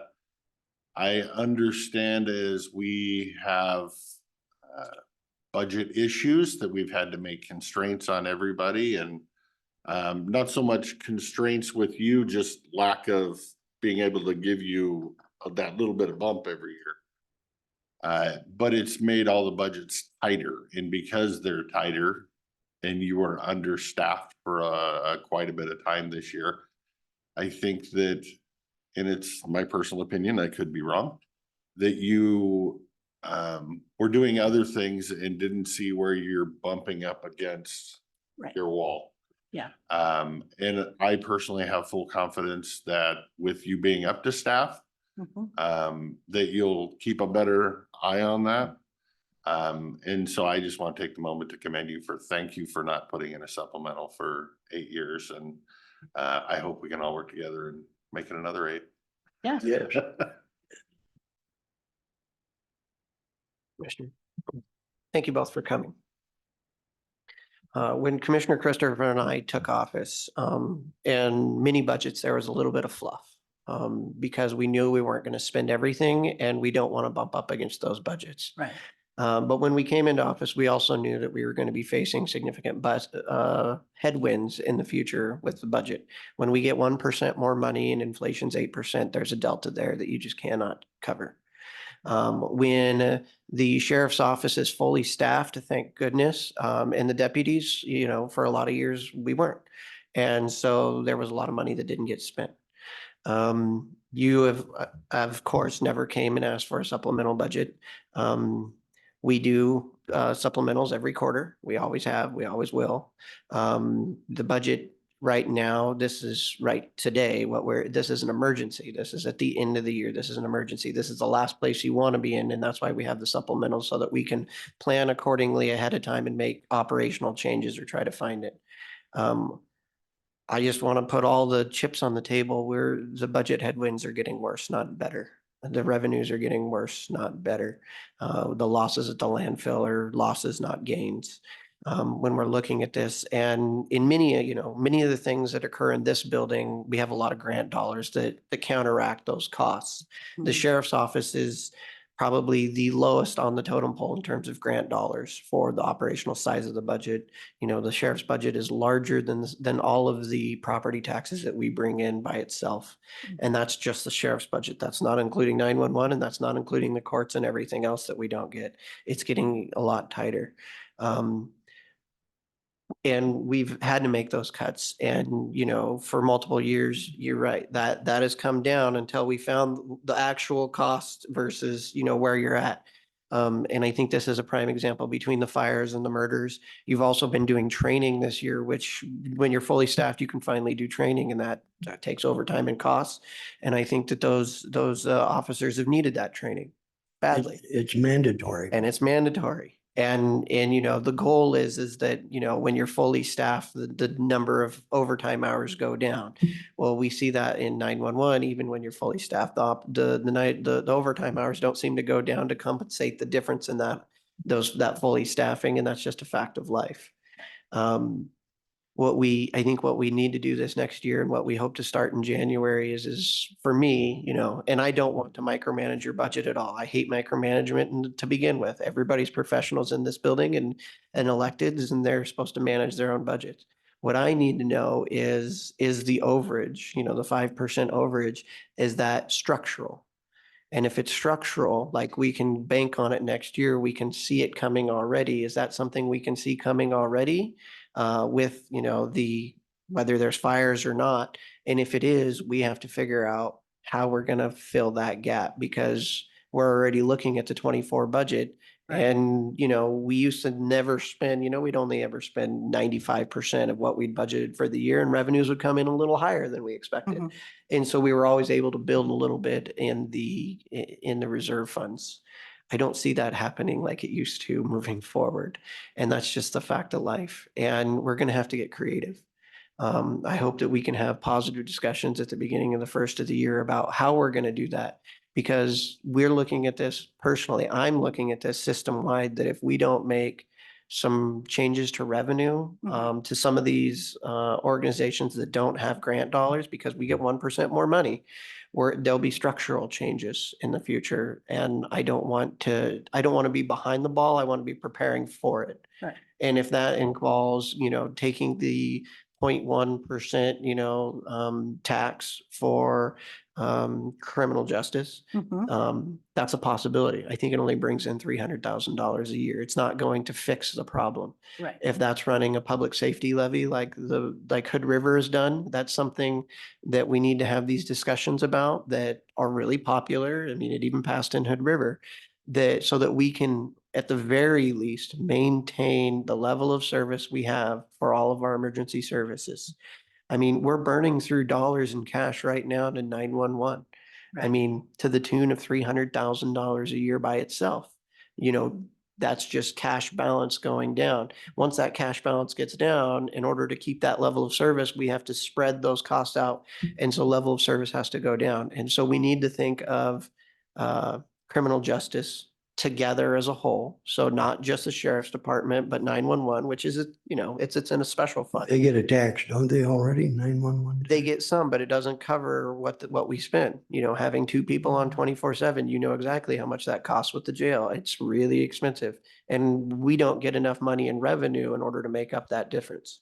And so what my goal is to look at this holistically and also look at the court costs and everything else. And, because criminal justice is the whole system, and we need to come up with a plan to address that moving forward, because I can tell you, I have no faith in the legislature giving us more money and helping us address these problems. We're going to have to do it locally, and we're going to have to, if the community and our constituents want the level of service that we have with deputies and safety, and when you call 911 for there actually to be someone to answer, we're all going to have to step up to that plate, because I don't see any other way we're going to do it. Well, I've got a little experience on levies. Clark County, we ran 3 times. We ran a levy for law enforcement. They used the sheriff's office as a carrot, and they added the assessor's office on there, the treasurer's office on there, and then the levies went down the toilet immediately. Voters wouldn't go for it. I had an old logger at one of our meetings that were campaigning for the levy. He said, "Bob, I'm on a fixed income. I don't mind paying a little more taxes for badges and guns, but I'll be damned if I'll pay more taxes to the assessor and the other agencies."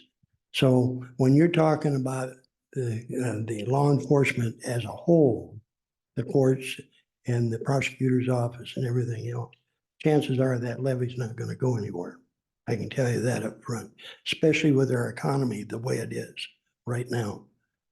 And anyway, eventually the Clark County commissioners raised the sales tax. And there's a big battle there because the business community says you're going to chase people over into Portland to shop. Well, hell, they're already going to Portland to shop. So anyway, they passed it. We were able to hire 30-some deputies, and we had it all planned out for union raises and so forth down the road.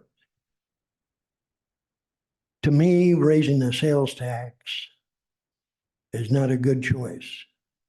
First of all, it's probably not going to bring in enough money, as you just indicated, to solve much of anything. And it's going to upset the citizens, and rightfully so. It's taxation without representation, in a sense. In other words, you can raise the sales tax without the vote of the people. So when you do that, you're going to upset a bunch of citizens because they didn't have a word in it. You know what I'm saying? They didn't get a chance to vote on it. So if we're going to go a levy, personally, I think it's going to be a hard fight to do during the economic times, but I'm willing to make that fight. I'm willing to get out there and campaign like heck for a levy. law enforcement levy. But I'm not too sure if we start adding on the courts. Keep one thing in mind, serious guys and gals. If it wasn't for law enforcement, prosecutor's office wouldn't have anything to do. The courts wouldn't have anything to do. So we need badges and guns and correction staff. That's the increase for the levy. More discussion can be on that as far as adding prosecutor's office or the courts and so forth. I don't have a problem with that discussion. I'm just saying, based on my experience with these levies, it's going to have to be sold to the public that they're going to get an advantage, that this county is, public safety is number one, period. And that goes for public works, the roads and so forth.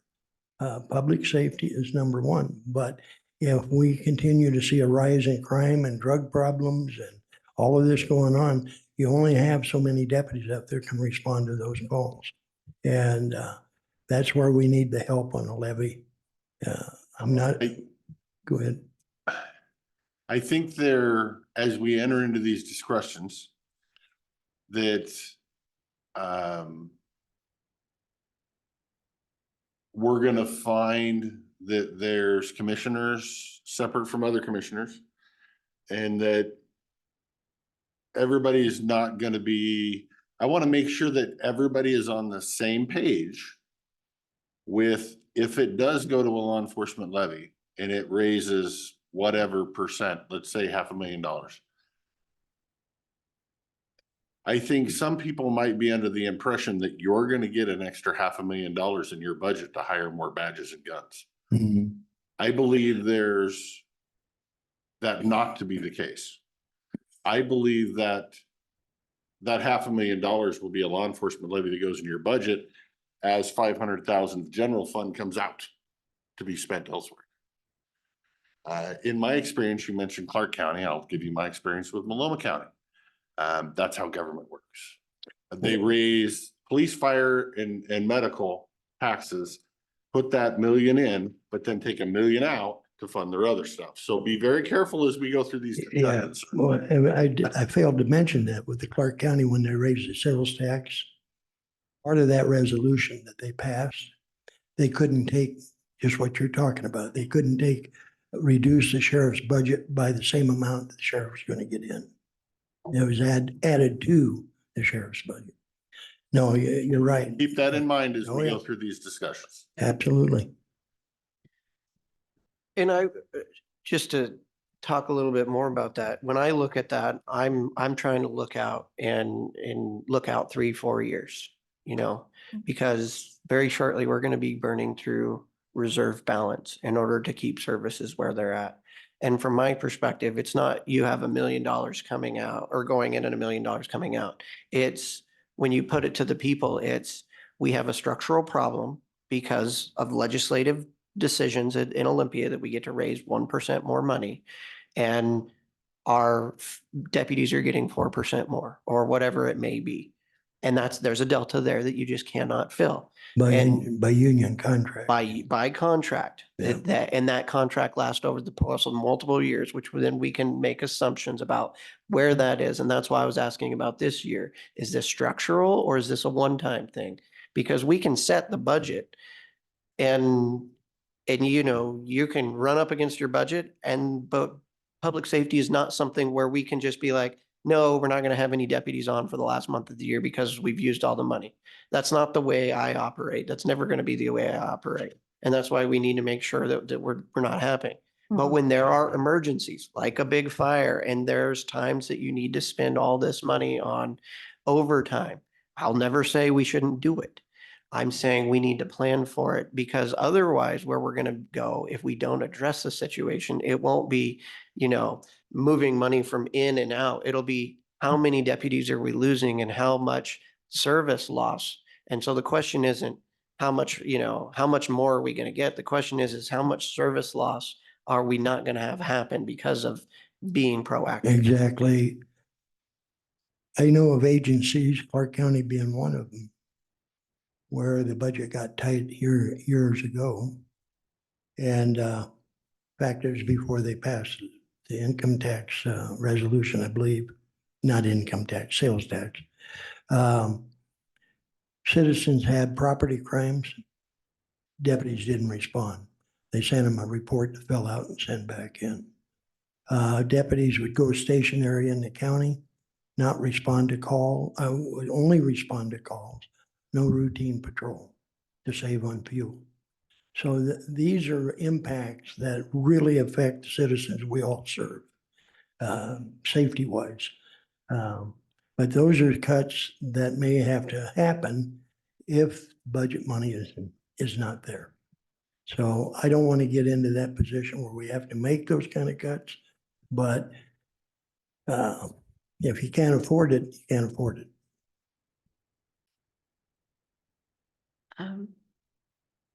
Coming into being a new commissioner, I have worked through this year doing work I had never imagined. And that was not what I'd seen for 30 years watching the commissioners. I think we're in a very big transition in our county, and it all revolves around money. So we're having to work differently. One of the biggest things that I've found out in my 12 months here are the departments are my biggest partners. And we have to solidify that even more with all of the departments, planning everywhere. Going into the future, we have a lot of things that we're required under law to do. We can't disperse of them. We can't ignore them. We have to hire staff. We have to have them in place. So the same is with you. So, looking forward to becoming better partners is where we all need to go to save this county and make it function correctly. One thing that I'd like to make very, very clear is in the heart of all three of these commissioners, I have never seen anybody that ever wanted to cut public safety. It is a top priority for this commission. And I personally have gotten a couple of emails with accusations of defunding the police. Mhm. And I want to make that very clear to everyone listening online. That is absolutely nothing we're doing here. This is something that we have to partner together, because just as much as you're responsible for your budget, we're responsible for the whole budget. Absolutely. And we have big problems if we don't do it correctly. So being the partners to move that forward and find the best way that we can serve the public is what we're doing. Right. Well, Yeah, yeah. I have no problem with that. And I knew you wouldn't.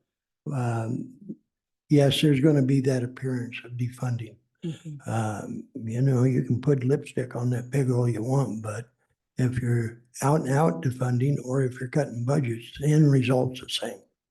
Well, and a lot of times in these kind of conversations, people hear what they want to hear, Right. and they over emotionalize it, and the conspiracy theories start, and our phones ring and it goes crazy. So we would just want to get on top of it right away and say, no, we're building the sheriff. We're making a better sheriff department. We're working through it, being your partner.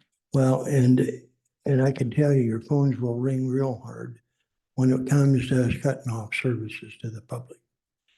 Not by intention, but there's going to be people, they call for a deputy and they won't get a deputy. They'll get a form in the mail to fill out because their property was stolen. It's going to be hard for the public at large to swallow that. And so, yes, we have to plan to come up with some way of being able to maintain a level of service for our citizens for public safety. And it may boil down to some kind of a levy situation. At least they get to vote on it. It's taxation. They have representation. They'll be able to vote on it rather than raising the sales tax. Even though that worked in Clark County, doesn't mean it'll work here. And the only problem with a levy, of course, as we all know, the fuel costs have gone up. The economy is in a toilet. People are having a hard time just making a living. So going out and asking for more money is going to be a tough job. Doesn't mean we shouldn't do it, but it's going to be a tough job. I agree with you 100%, sir, that it needs to be a choice of the level of service that the community is willing to pay for their policing.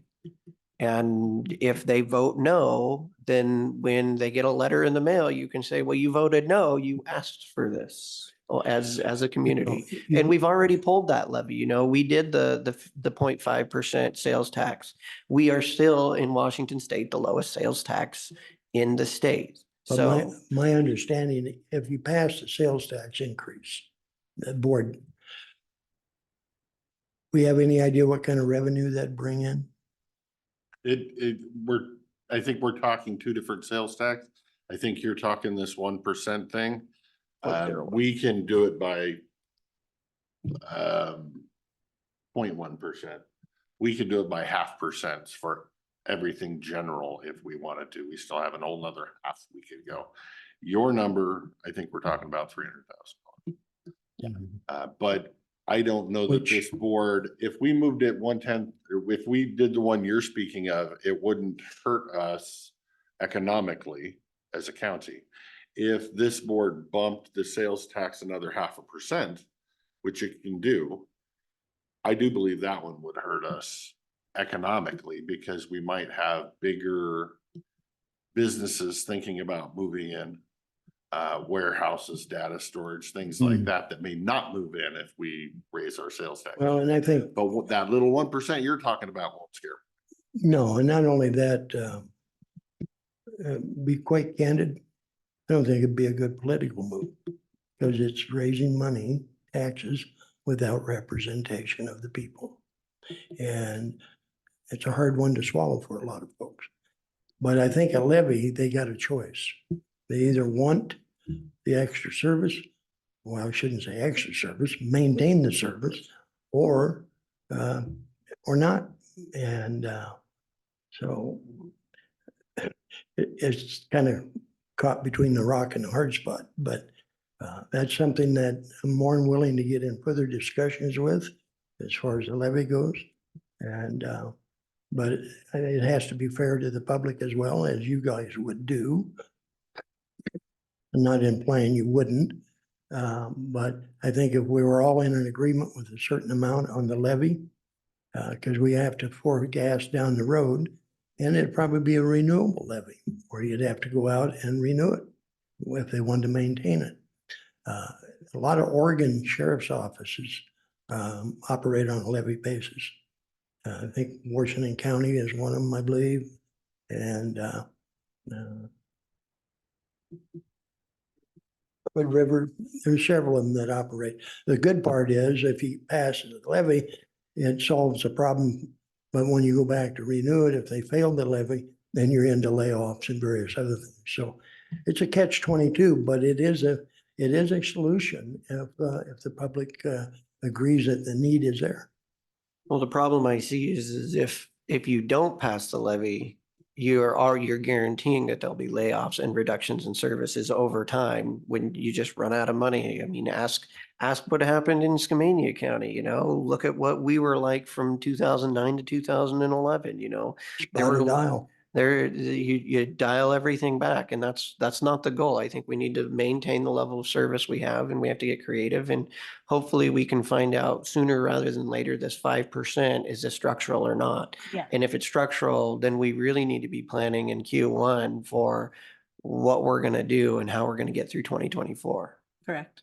I would add that going to levy is not about just, you have two trains of thought. You can go to levy to maintain the level of service in the sheriff's department.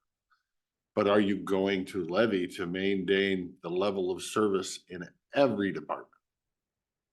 I think if you, Did the citizens see you try to clean house and remove and restructure everywhere you could before you got into public safety?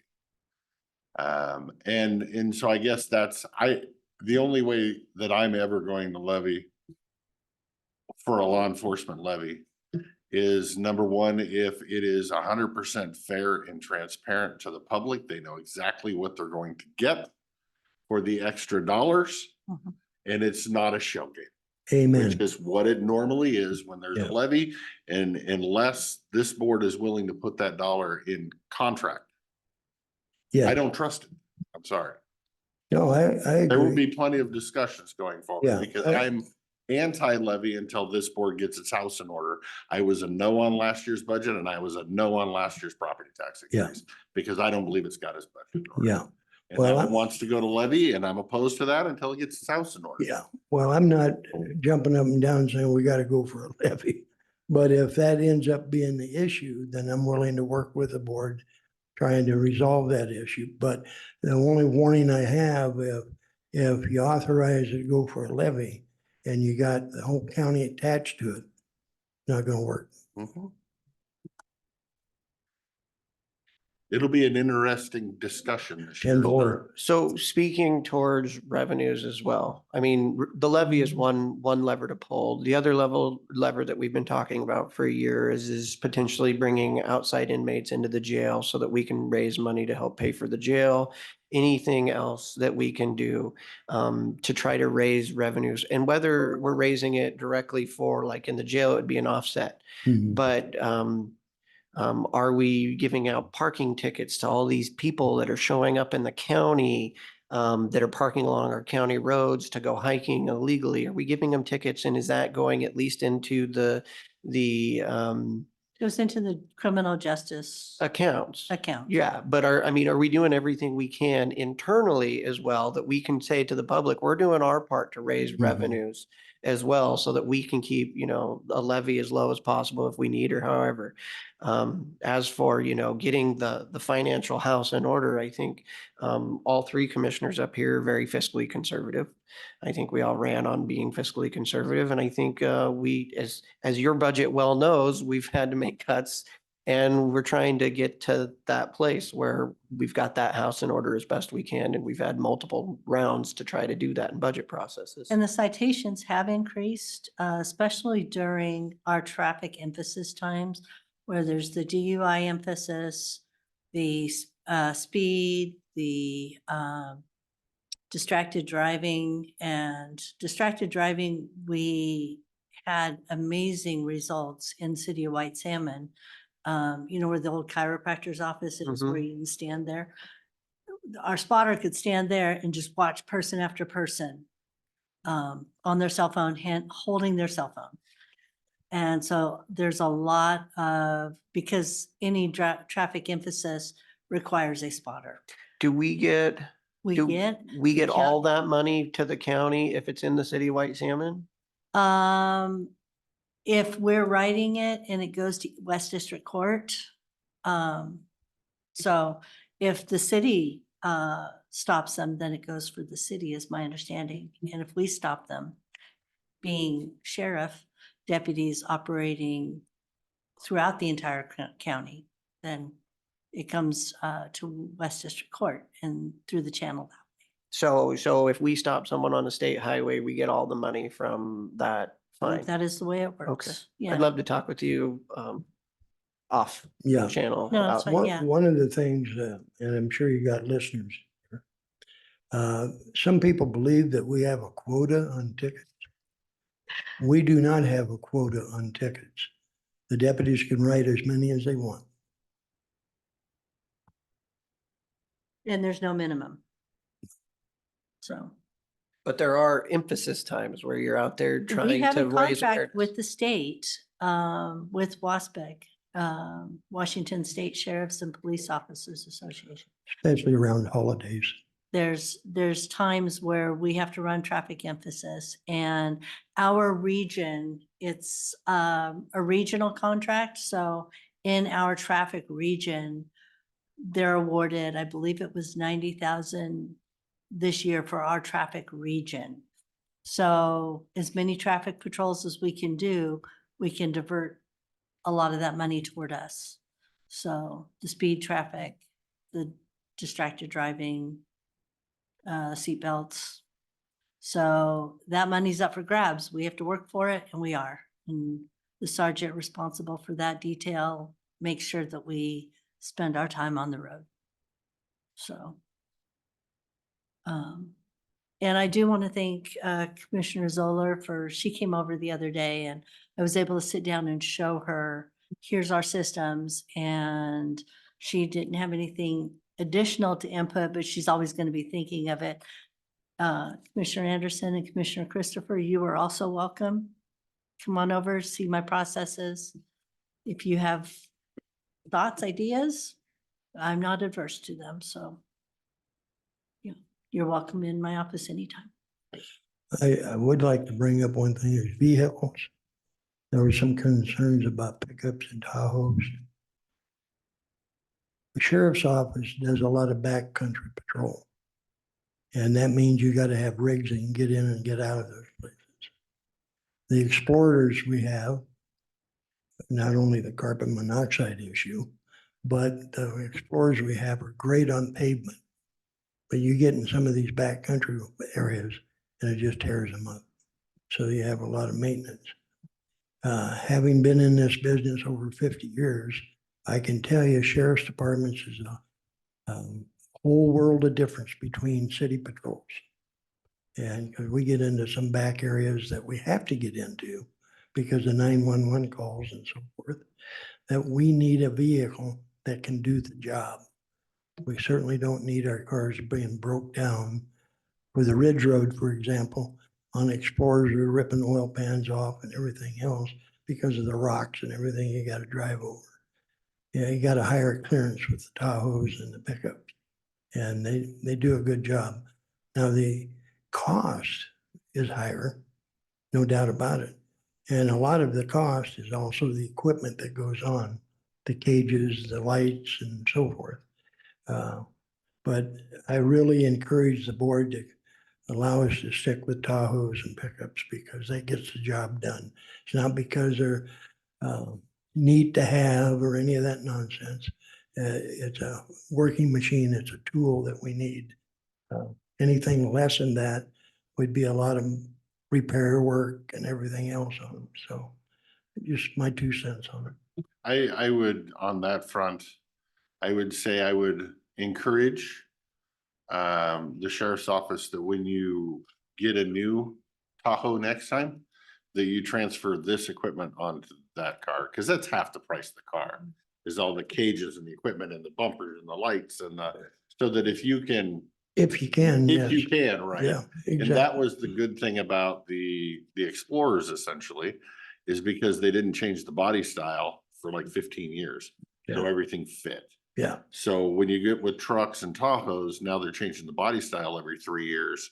Something necessarily Right. doesn't fit, but if it does, I would encourage. Oh, you to- absolutely. to- Yeah. We would cannibalize that. The other thing that Under Sheriff Knops is doing is going through our piles of old equipment. And she's working with the treasurer on getting that surplus and out of here. Mhm. And so trying to sell, have a garage sale for everything that we can that's legally sellable. So, You don't have any surplus trucks, do you? no, if we had a truck that we were able to surplus, we'd definitely be giving that to our range timber deputy. Because he needs a truck. Didn't you just fix theirs, put a new transmission and engine in the thing? Yes, we did. But we don't, But if we bring that second range deputy on board, after the first year, then that's gonna require a truck. So, and That's budget expansion. the, but they're paying for a portion of it. It's still budget. I know. expansion. yeah, the shareholders are in agreement. This year, they did get a decrease in their bill only because they were billed exactly what their 33% was. Because we didn't have a salary for the range timber deputy for a number of months. We had a volunteer. Right. So, but they're all in agreement that next year they are aware that there's an increase. And Columbia Land Trust, they're the ones in White Salmon, correct? Yep. They Yep, have an they're on office. board. Yeah, I'm just working through the contracts and trying to get our deliverables that they're requesting within the contract. So first couple of weeks of this year, I will be dealing with those. One of the things, shifting gears on the board here just a moment, going to the jail medical. We had a young lady that was in pretty bad shape. The hospital was concerned and I talked to the head nurse. I'm sorry, I can't recall her name right now. But I indicated to the head nurse that we're transparent in the jail. You folks can come in anytime you want and look at the inmates. In fact, I talked to her about maybe having a nurse or two volunteer to come in and check on inmates. And talking to Chief Colt, he said, you know, if we could get a volunteer once a week, sick call, to come in and check on these folks. That would be a savings to the county, and it might minimize some of the medical costs. So hopefully we can work out something with the hospital to get a volunteer to come in. I think they have to clear that, of course, with their administration, with their, they'd have to be under a doctor, I guess, to do that. But if we could get volunteer RN to come in there and check on the inmates, I think it'd be a great deal. It would minimize some liability to the art department, to the county as a whole. And because we could say we have sick call every once a week or twice a week, whatever. And it'd be another source of volunteerism. How much did we spend on medical at the hospital 79,000. this year? What? It's only 79,000.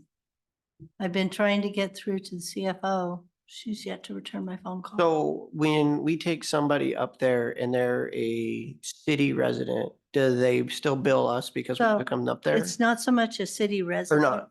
but a But city if the case. city books them. Yep.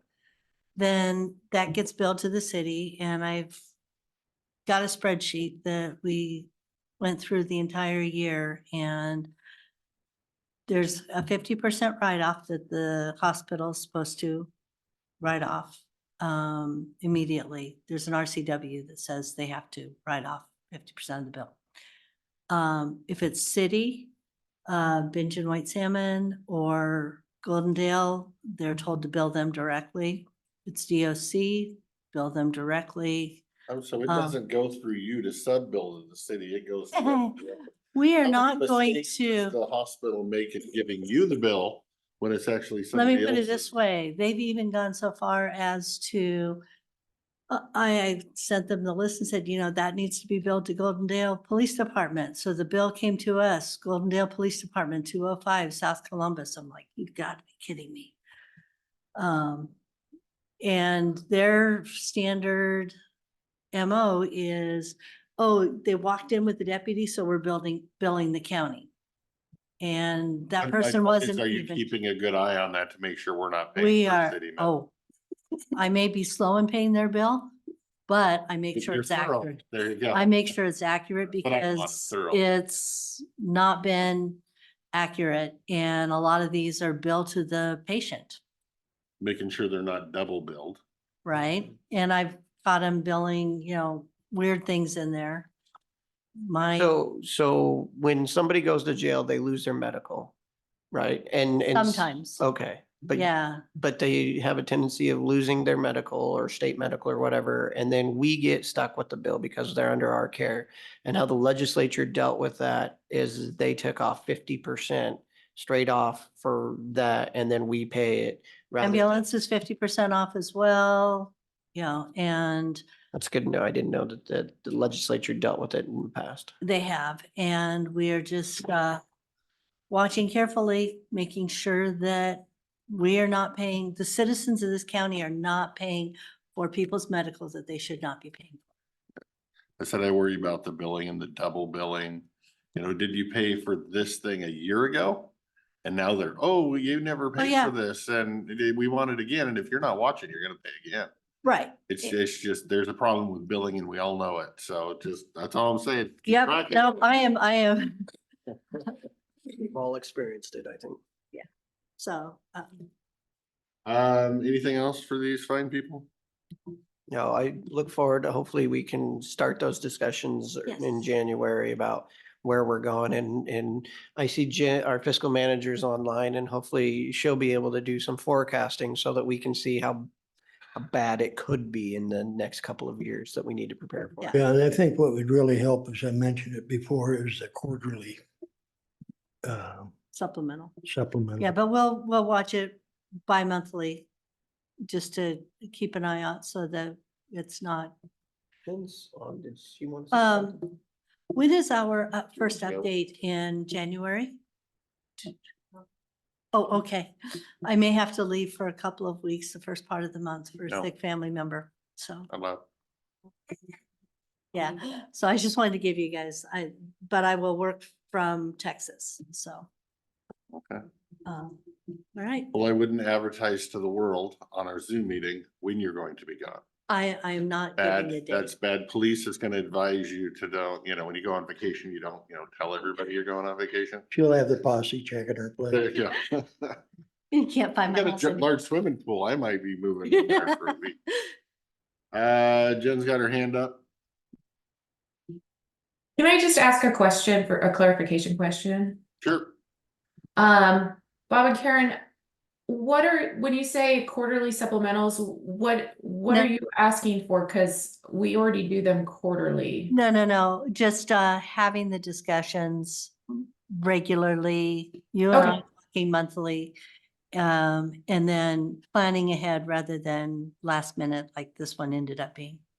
So you have always been available and you're a good team member to work with. And like you and I have discussed, we're just going to be in closer contact and enable that planning to occur sooner. Okay, perfect. I just want to make sure that I was understanding fully what you were meaning and that we're on the same page. Yes, we are. Okie dokie. Anything else? Anybody? Hearing nothing. Great. Continue on. Tell everybody, keep up the good work, and they can pull me over if they catch me speeding, but they'll probably have to give me a ticket for impairing, or what's the word? Going to- Distracted driving. Going too Being, slow. you're saying being impaired? Impeding traffic. Impaired? Not impaired, because I don't drink. Impeding traffic, I drive too slow. Oh, well, you folks have a happy new year. Happy New Year. Happy New everyone. Year, Merry Christmas.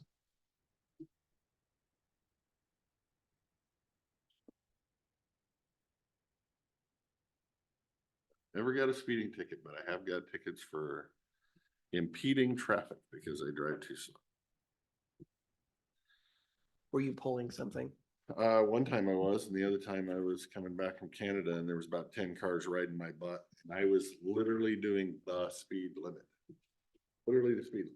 I got a ticket for impeding traffic because I was holding them. But I'm like, but yeah, if I was going a mile more, I'd be speeding. And he's like, yes, you would have.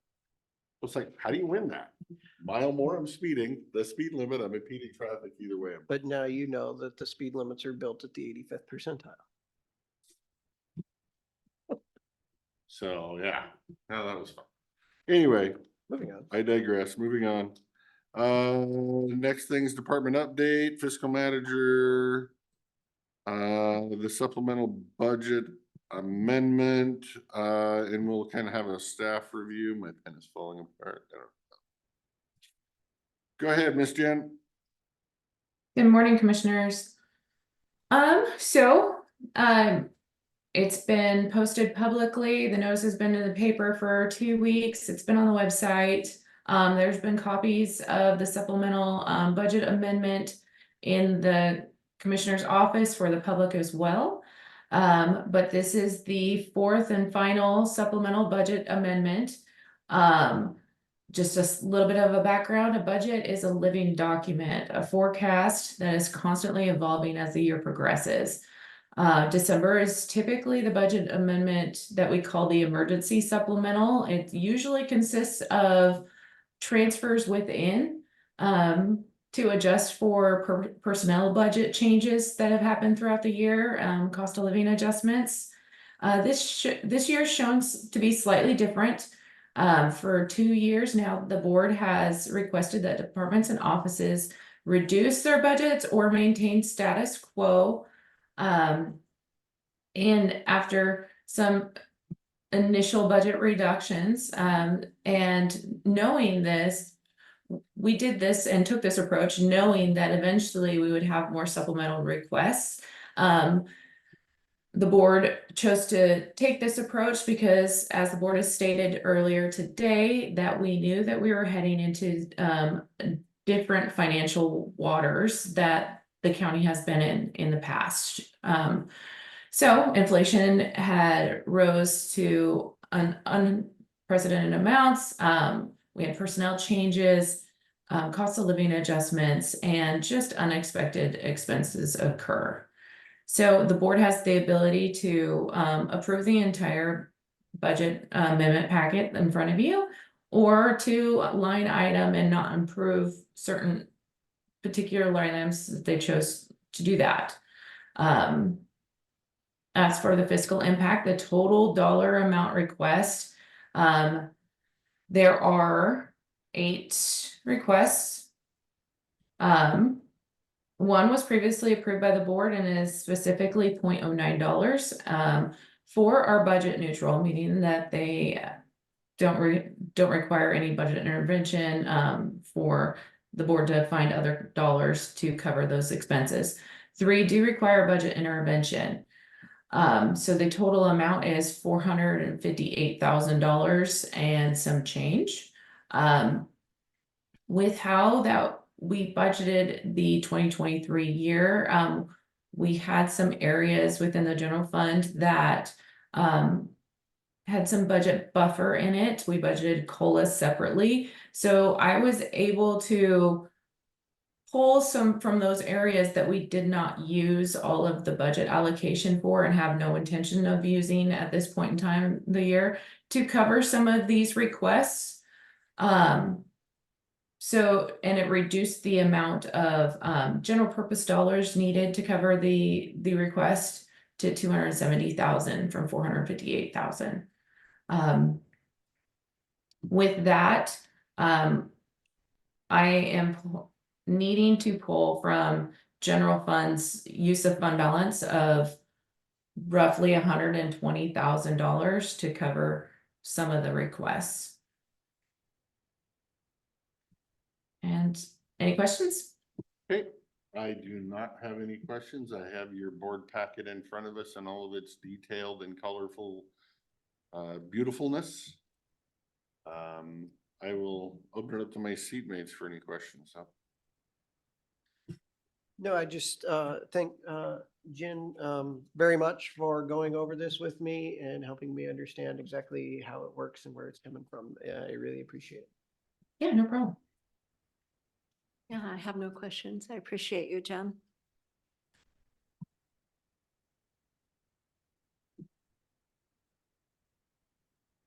And I should note that in the notice to the paper, I did tell the public that they have the ability to submit written comment to the BOCC email, and we have received 0 public comment in regards to this supplemental. Well, we received 0 public comment today in our citizen comment We received on this or just on budget. Okay. We had 1 public comment about corporations. I'm gonna do this later. But not about this. 09 funding and corporations. Oh. With that, still open for discussion unless nobody has any, and then if not, I would entertain a motion and approval of the resolution. Do you want to do it? You want me to? Go ahead. Mr. Chairman, we have before us a resolution for the supplemental budget. My motion is to approve. And I'll second. Okay, we have a motion and a second to approve the supplemental budget number 2023-4. Amending the 2023 annual budget. Any further discussion? Hearing none, all those in favor of approval of supplemental budget number 2023-4, say aye. Aye. Aye. Aye, motion passes. Okay, and the second packet that you have typically is the transfers within packet. Typically that would be a part of the consent agenda, but the board has requested that I pull any budget related items from the consent agenda and add it to new business so that there could be some discussion on it. Transfers within, do not have any financial impact whatsoever. They are specifically moving budget allotment from the operating budget to the personnel budget. Right, and thank you for moving these out of the consent. I think it's important that the general public sees that we're looking at all funds and transfers. And not just rubber stamping them with a consent agenda. So us having this time to look at them as a board and have discussions if we so choose, I think is very important. With that, I did not have any problems with them.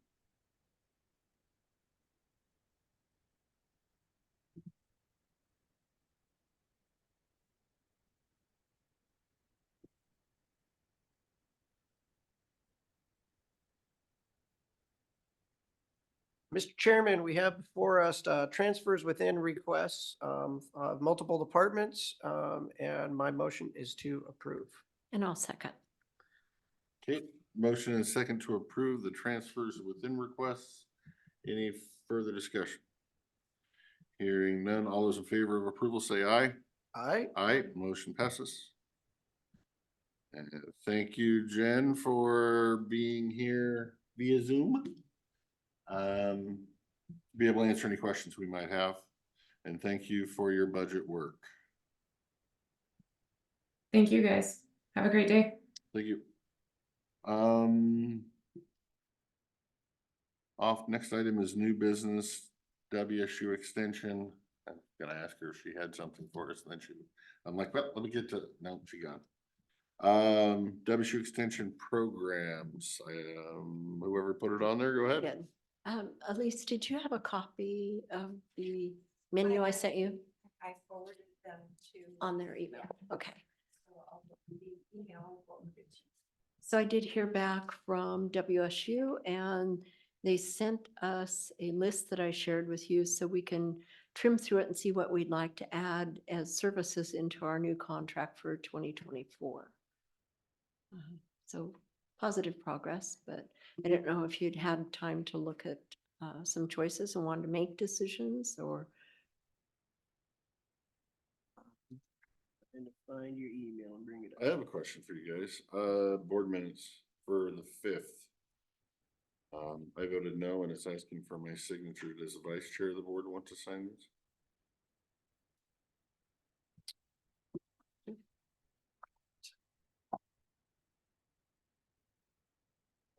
Till next week and the new chair can sign them. I don't care.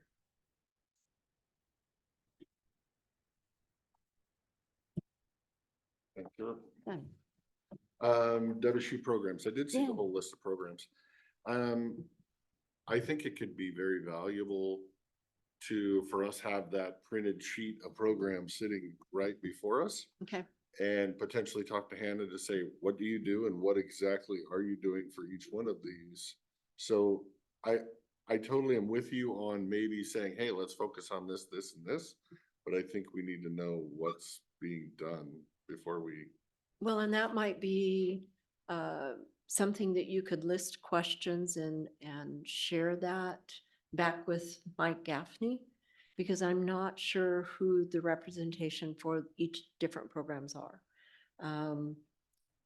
I know Hannah's in our area, but she's specifically assigned, from what I understand, to economic development and community services. She doesn't do all that So other stuff. it may be someone else. Like at one time we had, our representative was doing canning and food processing and food safety and health, and I'm not sure if that's who their representative is. I think that's what we need to tell them, what we're interested in for our county, and then they look at what staff they have to provide that service. Oh, It's my understanding. interesting. I mean, I don't think there's any WSU extension agent who's a professional at all of these Yeah. things. No. And I think that the WSU extension agents are a little more fluid throughout the state and they go where they're needed for what they're needed. So if somebody has technical skills in something, they'll come down and do a food safety workshop or something. Sure. And so I agree with Commissioner Christopher. It would be good to know what is currently being done and what's been the focus. And then I think it would also be good for us to have a conversation both internally as well as with the public about what the public is asking for services. Oh, that'd be good. Mhm. But with that, I think, where are we at on our contract renewal? It ends the 1st of January. It's no longer in place. Right. So I need to reach out because 4-H is in place. I need to reach out and see what they'd like to do to keep that going till our full contract's done, or if they want to split those contracts out so we can keep that one just functioning. And that's something I can ask them. How are you thinking we would reach out to the public to see what the public would be interested in? Well, I think, Put it on the agenda. I don't know, based with the rapport we currently have with Hannah, if she wants to come in front of us. I think that's the first thing to ask. And, as an ask, we want to know what you are doing of this list, and we want to have a discussion about in the future what we'd like to see. I think that would be a fine place to ask, so long as Hannah's willing to have that conversation, and maybe that's an email between you and Mike first. Okay. Because I would definitely ask Mike if he's comfortable with Hannah coming in to give us an overview. Okay. And then maybe asking that he zoom in as well, to give us an update of, how that would work with any changes or any directions that we'd like to go. So I did have a conversation with Mike this week. He called me. And after I sent the documentation that he had been requesting for the last 4 months, he is, to say fully understanding, he requested a personal phone call instead of emails so that we can be a little more open. And I came out of it very encouraged of the future. It is my understanding from Mike that he's thinking contract, but contract separation.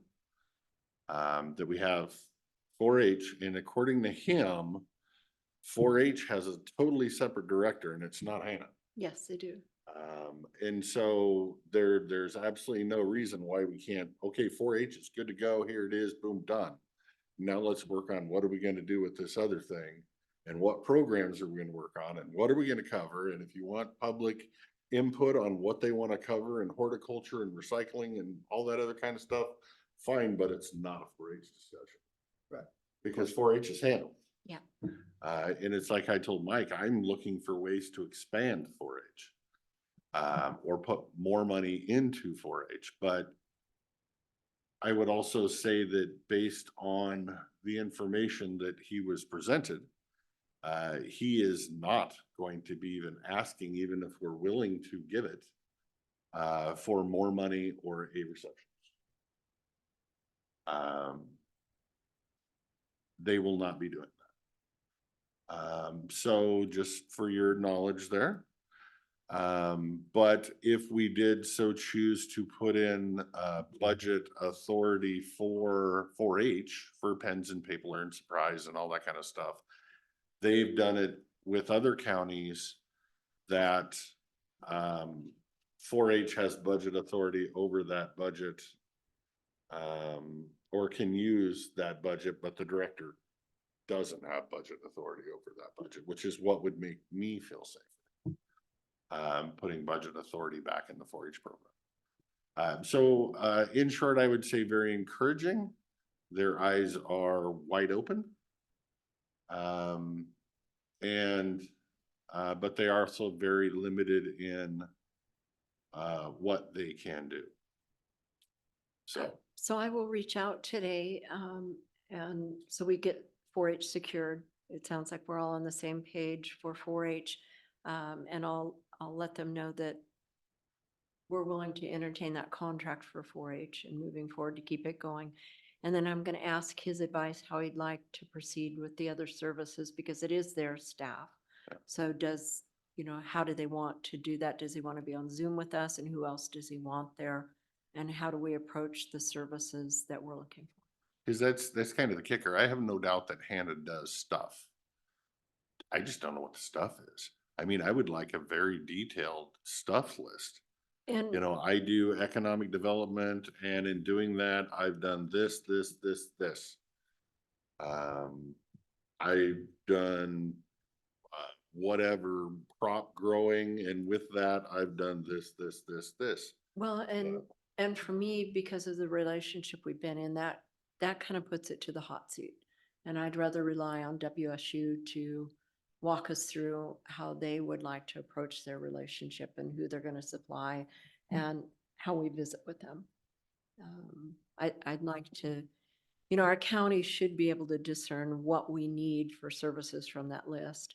We're heavy in economic development. We have 3 people in our own department. We have McKed, we have KCPTA, we have economic development is not something that I check off on that list that I need from WSU. Right, but that's Uh, my thing. If Hannah is she doing economic development or not doing economic development? I don't know because I don't know. And but- she had given us a list of some things she had done, securing some grants, working with McKed. And so that led me to ask WSU, what does she do? And she was under community services and economic development. So in the same regard, if she's under community services and economic development, that's a couple of their programs that they Correct. offer on their list of what you forwarded. So if But if we so choose that we want, because we've already got this covered, we want you to focus on this, and this, do we have that choice? yes, we have the choice to go through that checklist and say, this is what we think our county need. There's one county that was getting court services for divorced people.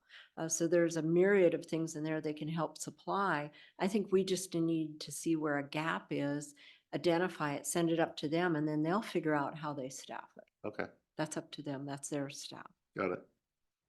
I'm game. So I'll reach out to Mike and see how he wants to approach it. And I'll get the 4-H contract secured.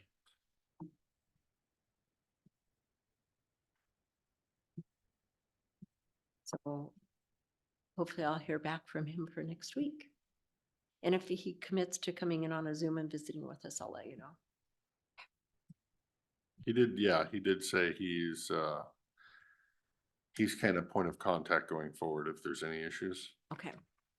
For see each if of we us, can- just take it straight up there. Yeah, I'll see if he can Zoom in with us next week and help You gotta us. come to the mics or somebody online is gonna yell at me. It'd probably be good to ask him the cost. One of the emails I saw, he said different counties pay different amounts to Yeah. get different services. So each of those may have its own individual cost that may fall within what you've historically budgeted for the current services or may be more than. But I'm also curious if they are wanting to do 2 contracts. Or if we're doing 1 contract, but there's 2 pieces. So that we can technically do the 4-H piece that we're all agreeing on, but until we sign, we need to do this piece. So I don't know if they're I'll willing to do ask. 2 contracts. But he did mention that they have 4 or 5 other counties that they do this way. And specifically to fund these certain things, and it operates this way, and what we're asking for is not abnormal. So I'll ask that question too. that's my only WSU input I have. Anybody else? Nothing on WSU. Nope. All right, moving on. Somebody put KCP to discussion, so there it is.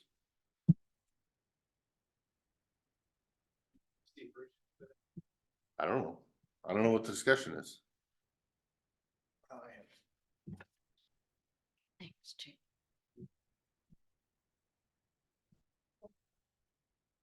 That's what my attention to,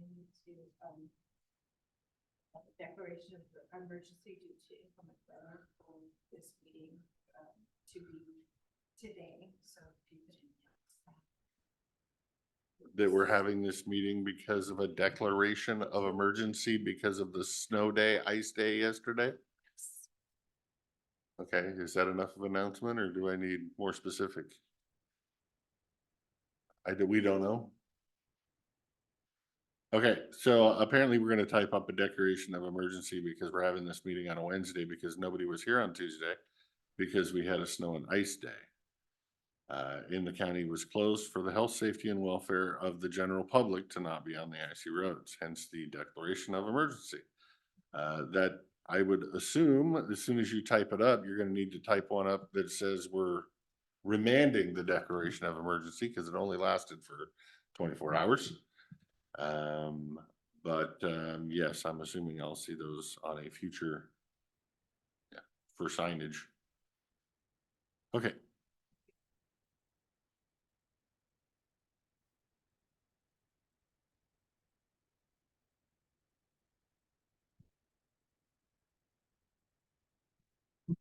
All right, we have before us some documents that Commissioner Anderson printed out.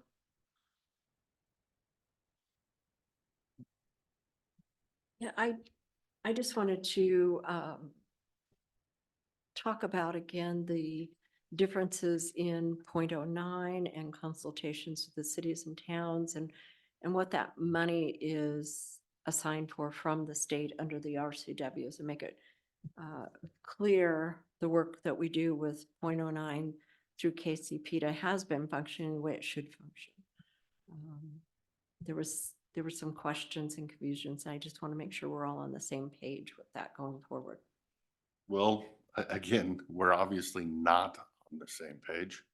And it doesn't matter what side documents are brought unless you actually read the bylaws. That many people in the county believe the Quesapita has the full authority based on the wordage of the bylaws.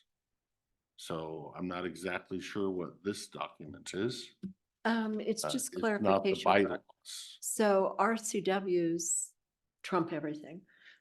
So to refer back to the bylaws, if there is a problem that you see with the bylaws, then it says to me, maybe we better review bylaws and adjust them so they meet the intent of the RCW. Okay, so does the Quesapita board will make a recommendation to Klickitat County Board of Commissioners? Is that in the RCW?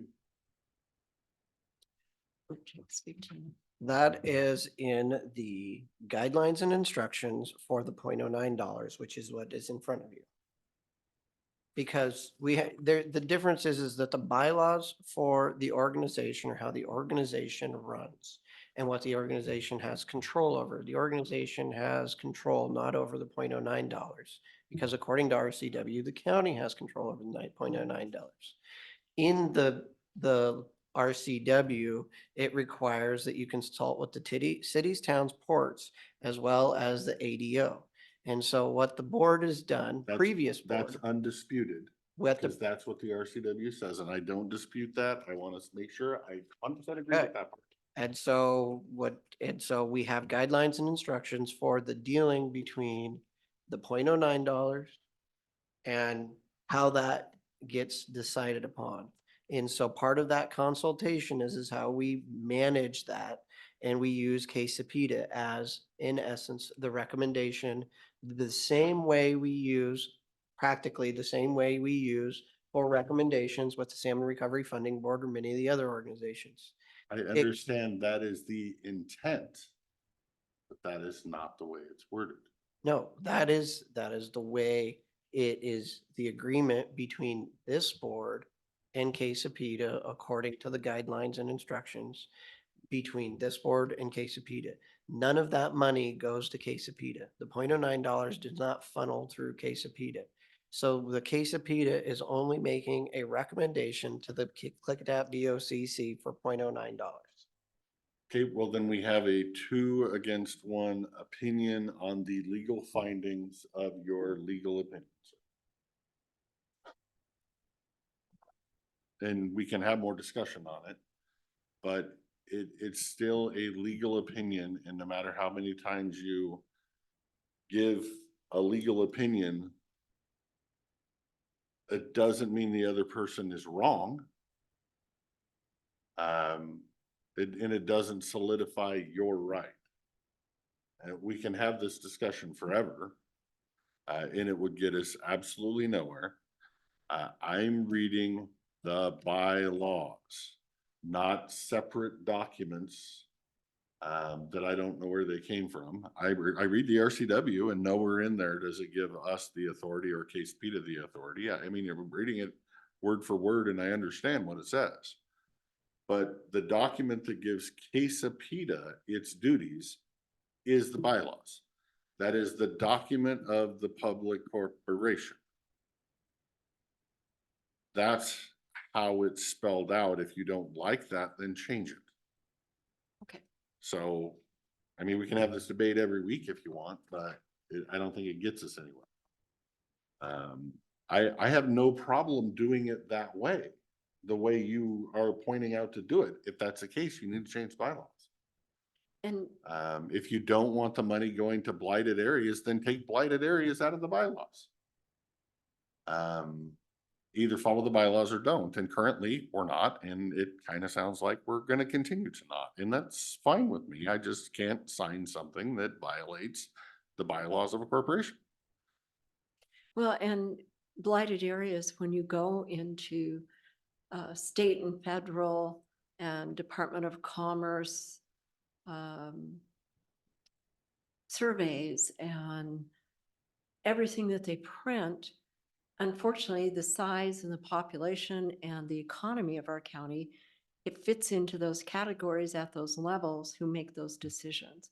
And so I think it's translation also of the bylaws that a blighted area has to be some backwood country place that you assume is poor and things are being distributed unequally. But over time and history, those dollars have went exactly what the state and the federal government have required us to apply them. So unless we trim through the bylaws and take out a couple of words that are being interpreted in your vision or your version of what those words are, those bylaws fit what the state and the federal government require us to do. And that's what KCPD has been doing. This is just an interpretation from your view of what the economy is in certain communities. And this has been, like I said before, 30 years worth of this work. When things, before the port was developed, before we applied good dollars to bring those communities to newer levels, they still fall under those categories at the state and federal level. And we can start moving from those as we fill out those communities now and move to other communities and bring them up to better standards too. There's nothing saying we can't, but it's a process in time to finish up the good work we've started and keep moving forward and find more work. I would clarify that the dollars are given by the state under RCW, and that those areas that you're describing as blighted are not described as blighted by the state.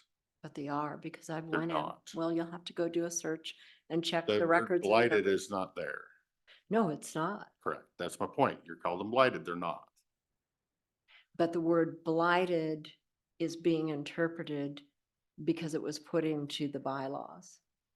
And it's not standing on the rule of where this goes. It's only just a word for economically depressed communities. Okay. So this whole thing's turning on a dime of a word. About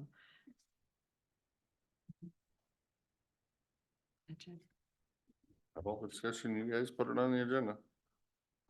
Sorry, I just wanted to be recognized by the chair because I don't want to speak over anyone. We don't have rules here, sir.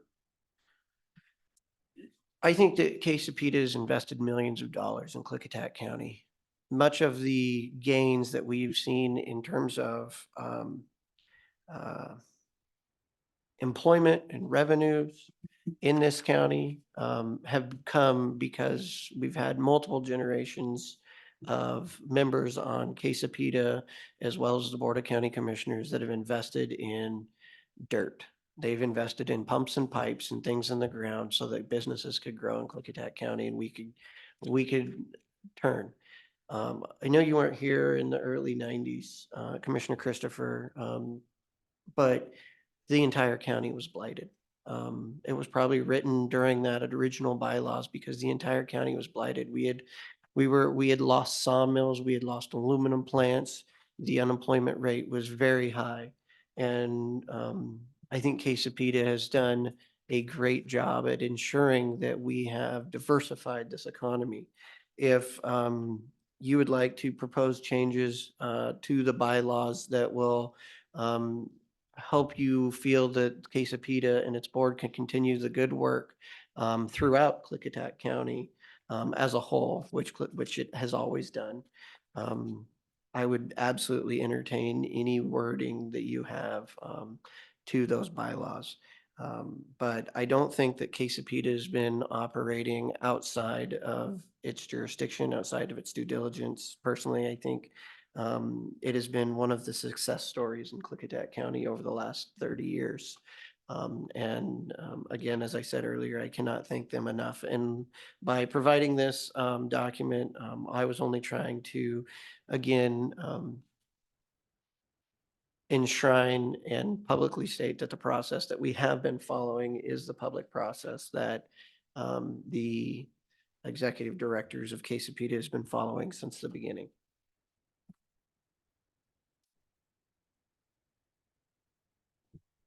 I agree with much of what you said, not all of what you said. I agree that the whole county was economically deprived at one point in time, and that Quesapita has done good work to change that. I totally agree. It has nothing to do with that. It has to do with not the past, but going forward. It has to do with, I'm a stickler for the rules and the laws, and I know some people aren't, but I am. And if you want to operate a different way than the board was set up, then change the rules. If you have rules for a board, the rules need to be followed. And if the rules aren't being followed, then change the rules. We have that authority. But in the same regard, just because there's a state law with how this board sat up or stepped up that corporation, yes, it deemed nothing done by a previous board can be undone by a future board. It deemed that it wanted that money spent in a specific type of place based on those bylaws. Now, there might have been 40 different locations that qualified for that in the old days, and there might be 20 that qualify for that today. If you wanted to apply to all 30 still, change the bylaws. Because the wordage in there does not qualify some locations. And it's not that I'm anti giving money to Bingen and White Salmon either, which I know this board loves to try to imply. My guess is trying to make a political difference in an election next year. But that has absolutely nothing to do with the case. Why have they not been spent fair and equally across all areas that could be considered blighted for 20 years? There's been areas that have been, I won't say on purpose, but left off the list for 20 years. And you know, it's this board that gets to explain to the general public why certain areas have been left off the list, why certain areas do not have representation, and then it'll be up to the public to decide whether it agrees with one side or the other. So I'm not terribly worried about it. If you would like to, like Jake said, bring forward the board rules and work on that with changes that you think you need, I would like to look at those. I would entertain those. And I do have to say, the twist of the word sometimes can really upset me. And just saying right now that the board has chosen to fund Bingen White Salmon and ignored other areas is incorrect. And the board has not. The board has listened to Quesapita for their sound judgment on where dollars need to apply to keep projects going and to finish projects, and to insinuate that we ignore Goldendale because you have a passion for your district and want to see dollars applied there and act as though we've ignored those districts, I take offense at that. And we need to correct that language that is of KCPTA, and we're moving forward at KCPTA's recommendations to keep future or past projects finalized, future projects coming. And as we move past projects forward, we can move into those new projects. It's a See, and progression. I agree. I have a problem with people using words and insinuating other people said things that they didn't say. I never once said this money should come to Goldendale. I never mentioned Goldendale the entire day today. You said, I only care about Goldendale. We've talked about it. I care about all of them. Klickitat, yours. How much money's gone to Klickitat out of the KCPTA board? How much money's gone to Lyle? How much money's gone to Wisher? We have talked about it. And it isn't just Goldendale. Mhm. It's all of those areas that I consider areas of blight. And it is finite money, so it does have to be each decision best bang for your buck. And I think KCPTA has done that. And that's fine. Again, but in the same regard, do I feel like, sorry to say, wasting my time to kind of come forward to this board to change board rules when it's obvious that this board doesn't want to change anything when it comes to that, because it doesn't even want to change 3 words in the bylaws so that it can act accordingly to the bylaws. So you've been invited to bring those changes forward.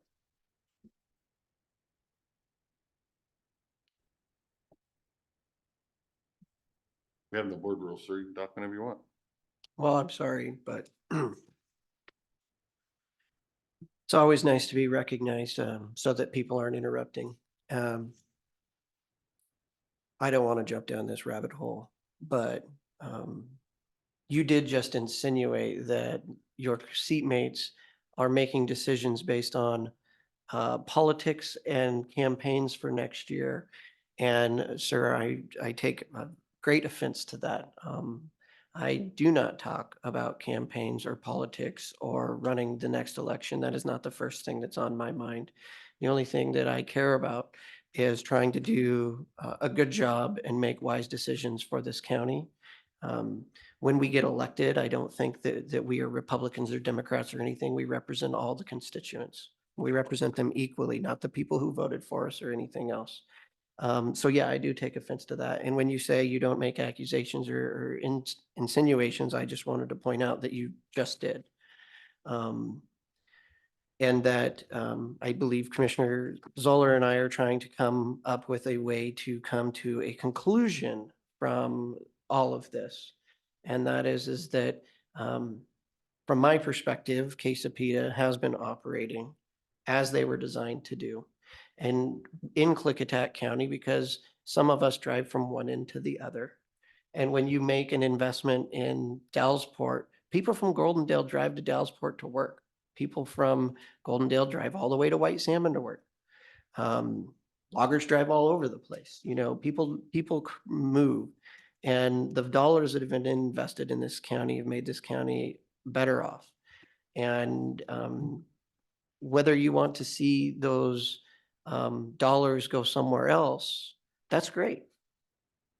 But there is a process in order for those dollars to be spent, and they need to be on a list, and you need to move forward with that, whether they're on the city list or the county list, whether you're in Growth Management Act, it's all in the RCW in case PETA follows it. And when there's multiple projects, there's even a project evaluation criteria in which you get to take into consideration the ideas of blight or where those dollars best need to be spent. I think, and I personally believe, which is maybe opposite of you, but I think that there is a vast representation on Quesapita from all over this county. There's even a member that serves a significant portion of this county that doesn't even live in the county, but has a very large say over a lot of the economic development, as well as over a lot of the dollars that the county itself receives. And so if anything, I think our representation is very broad. And I cannot thank the members enough, but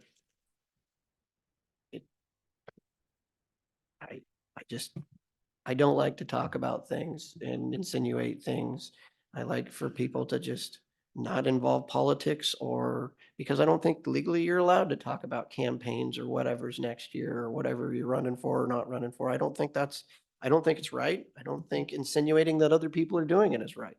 And I'm with Commissioner Zoller. I took offense to that.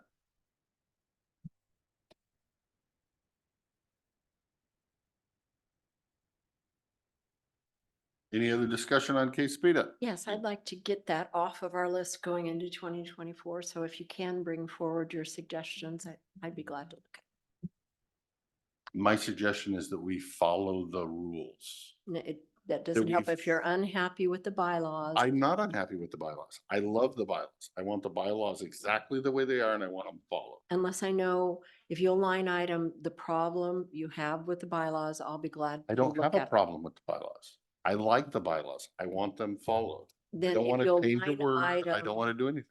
I just want them followed. Then I don't want to discuss it again. If I can't see exactly where your questions are in the bylaws, then I can't say yes or no on the bylaws. I think, tell me if I'm wrong, but the word blighted in the bylaws does not have a definition. And There is no so definition in the bylaws, correct? there's no definition in the bylaws. So which means that leaves that up to interpretation.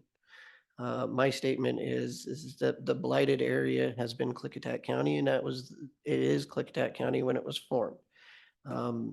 And that the process that you go through with the $0.09, that is a decision of this board. This board, But see, we're back to the argument again, because according to the bylaws, it's not a decision of this board. It's a decision of Queso PETA. then we can look at the bylaws to ensure that we're following the RCW because the RCW says it's a decision of this board. We are consulting with Queso PETA. Queso PETA is looking towards its bylaws to make a recommendation to this board, of which Queso PETA has always made recommendation. So, and yes, there is no definition of blight. Since we're going to discuss this, let's just discuss it. Since there's no definition of blight in the Queso PETA bylaws, you can look to the internet for definitions of blight. Blighted areas are marked by low property values, crime, and capital flight. So now you have to take your own knowledge of low property values. Which areas are those? High crime. Which areas are those? Where do you see capital flight? Let's see, look at some of those. Blighted areas are also substandard housing. I think another problem you have here is interpretation of the document when we don't have the authors of the document before us. You don't know what they were meaning when they said the word blighted. So they used that word back in the day when they wrote that document. How do we know what they were looking at or what they were thinking for that word? And does it apply today? It probably doesn't apply to most places today.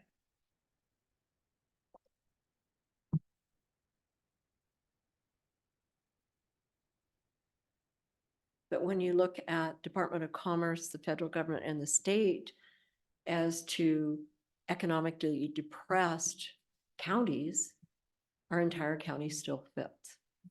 You're right. So But it maybe doesn't it's mean it's just the blighted. word blighted that is the problem. And it depends on the interpretation and why they used it back in the year that they created that.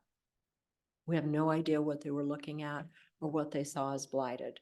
I can think back to that time and see some communities at that time, including Bingen, that I thought was Blighted. pretty blighted. And we've worked our way through. I would even argue that some of Bingen still is blighted. I would too.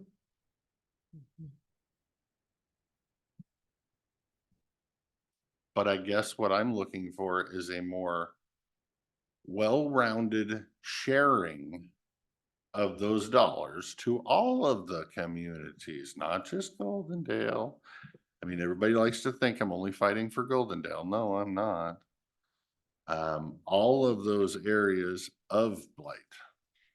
And yes, Klickitat is one of them. I live closer to Klickitat than I do Goldendale. And I could argue too, if you look at where those dollars were applied to the very big projects, to help them get off the ground, because it's necessary to pull from different pots of money to get those bigger grants, to get the bigger money, to get the bigger industries here in situ. Look at what happened at the port with the jobs and the jobs that it gave, that people drive in to work there. Not only that, the sales tax that was spent in our county from people purchasing things, lunches, gas, and things that come from the employees there, the homes that were bought, the real estate agree. tax. Those projects are essential, and that's why the $09 is applied to those. Absolutely, as we- 100% agree. As we move forward, finishing out those projects and now we're looking at moving towards Dallasport with those projects, with the new project we discussed. It's port, yes, but it's Dallasport. That's where it's going to be located. So you have that circumference of people that can drive in for those jobs. You have the homes that'll be bought closer to work.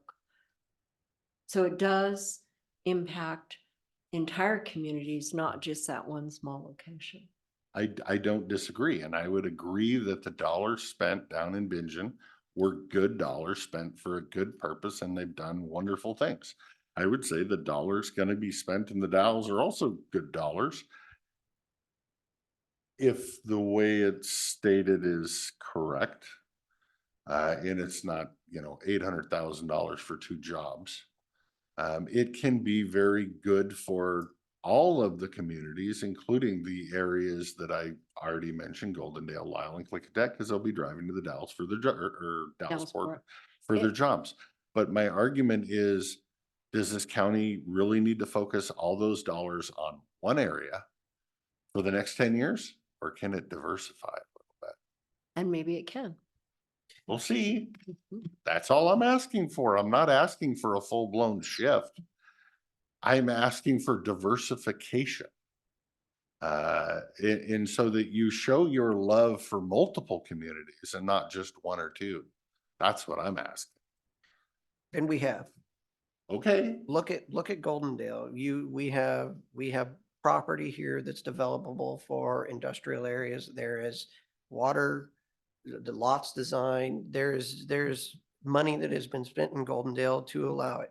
What we need in Goldendale, and that is primarily what Klickitat dollars have been for, is putting pumps and pipes in the ground so that if you build it and you invest those dollars, then someone will come and build. And I would say that Goldendale has that. Klickitat, absolutely. We've been talking about it for 3 years. We've been talking about it for 20 years. We need to do something with the mill site. And we continue to try. And then when, you hit a roadblock and then you have to go do more studies and everything else. We talked about it originally. There is a lot of things that we can do.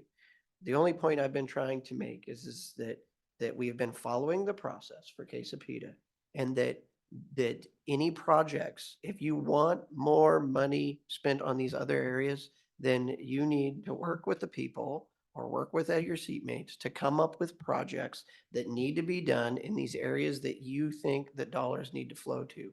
There is capital improvement plans, there is CIPs, there is McKed, there's all these economic development plans out there. The cities each have one about where dollars need to spend. In order to get access to the dollars, you have to come up with a project. And the dollars that have been flowing places have been going to places that come forward with a project and an ask. And in order to make that ask, you need to be on a city plan or a county plan according to the RCWs.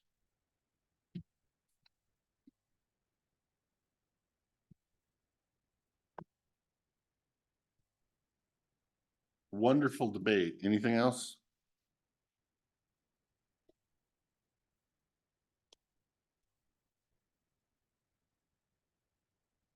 Hearing none.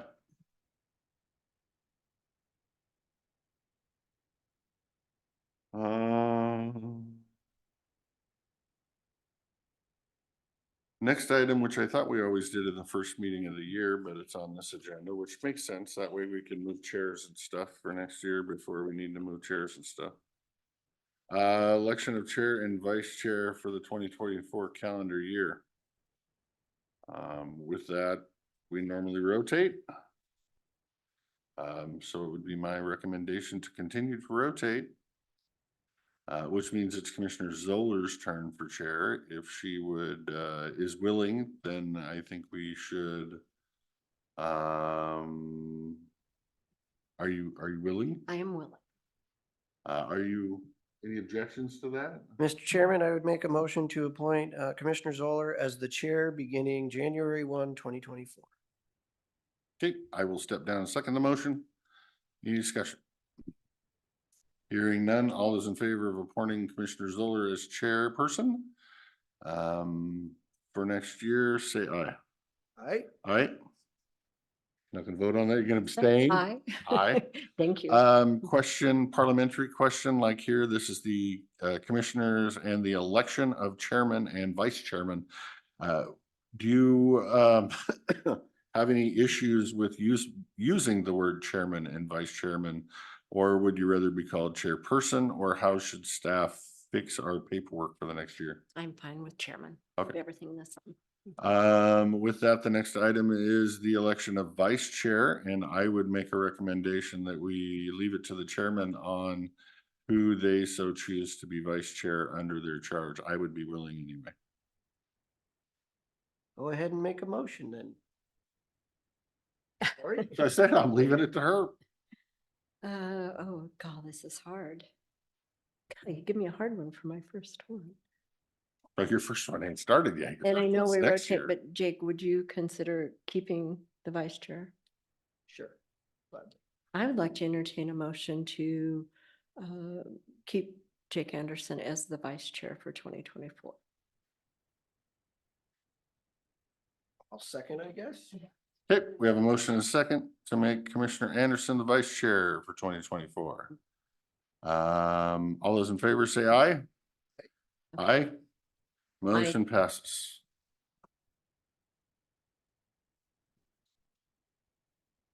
What is this? Oh. Oh, see, we already had it typed up, so there was a plan. Chat them both. But how do you know who was chair? You just guess? You just hope? I'm gonna go on back. Went and changed it. Alrighty, now that's done. I get to move over there and you get to move over here by next week. Got to move all your Are stuff. you moving? Oh, that's easy. Are you moving today or are you moving next week before meeting? We can do it next week before meeting, or unless you want to do it today. I'm I good. mean, I got all the Fine. time in the world. I Me just need to too. know when you want to do it. I'll pick up. IT I will don't- have to come in and get a power cord, move the power cord and the phone Wait a cord. minute, wait a minute, wait. I didn't get one. You didn't ask for one. No, I'm giving you a We've hard had a time. year. I'm not giving up my power cord or my phone cord. It came from home. I think this is. the Do you light. want the power cord over here still?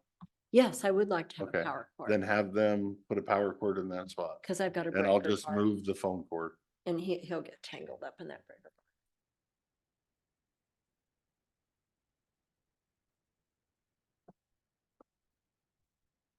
You got a docking station. Yeah, they did not put one here.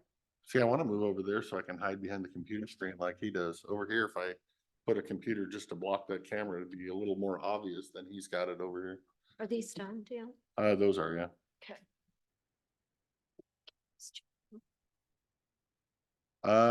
Anything else for the good of the order? I'm reading an email on the emergency stuff first, making sure we don't need to do anything else. Yeah, I got more crap than you. I mean, technically, if you I'm just done. wanna, I got tape too. If you just Oh. wanna put it right there, Okay. when I move all my stuff, I'll just Yeah. kind of slide it a little bit and then you can. That works. And then I'll move the chairs too. Don't want my No. short chair? Well, mine needs more spring in it. You don't have yours tightened down enough. Is it?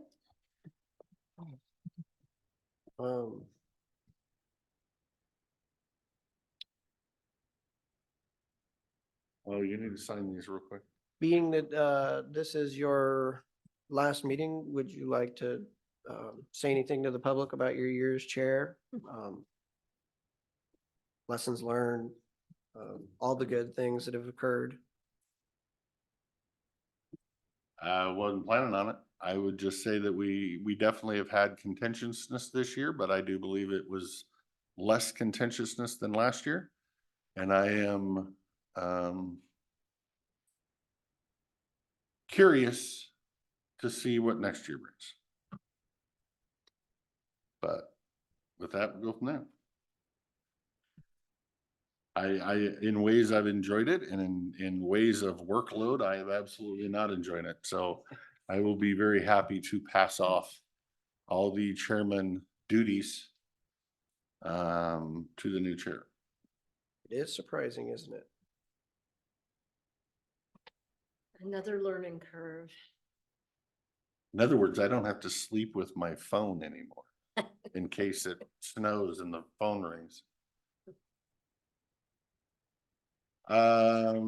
With that, we did get another application in the local Goldendale area for planning commission. I don't know if this board wants to how you want to handle appointments to those appointments when it's still out there in the general public for people to apply. Do you want to wait and give it a certain length of time before we discuss all those things, or what do you want to do? Since people are, it looks like applying for multiple things, I have no problem letting the applications come in for a little while longer.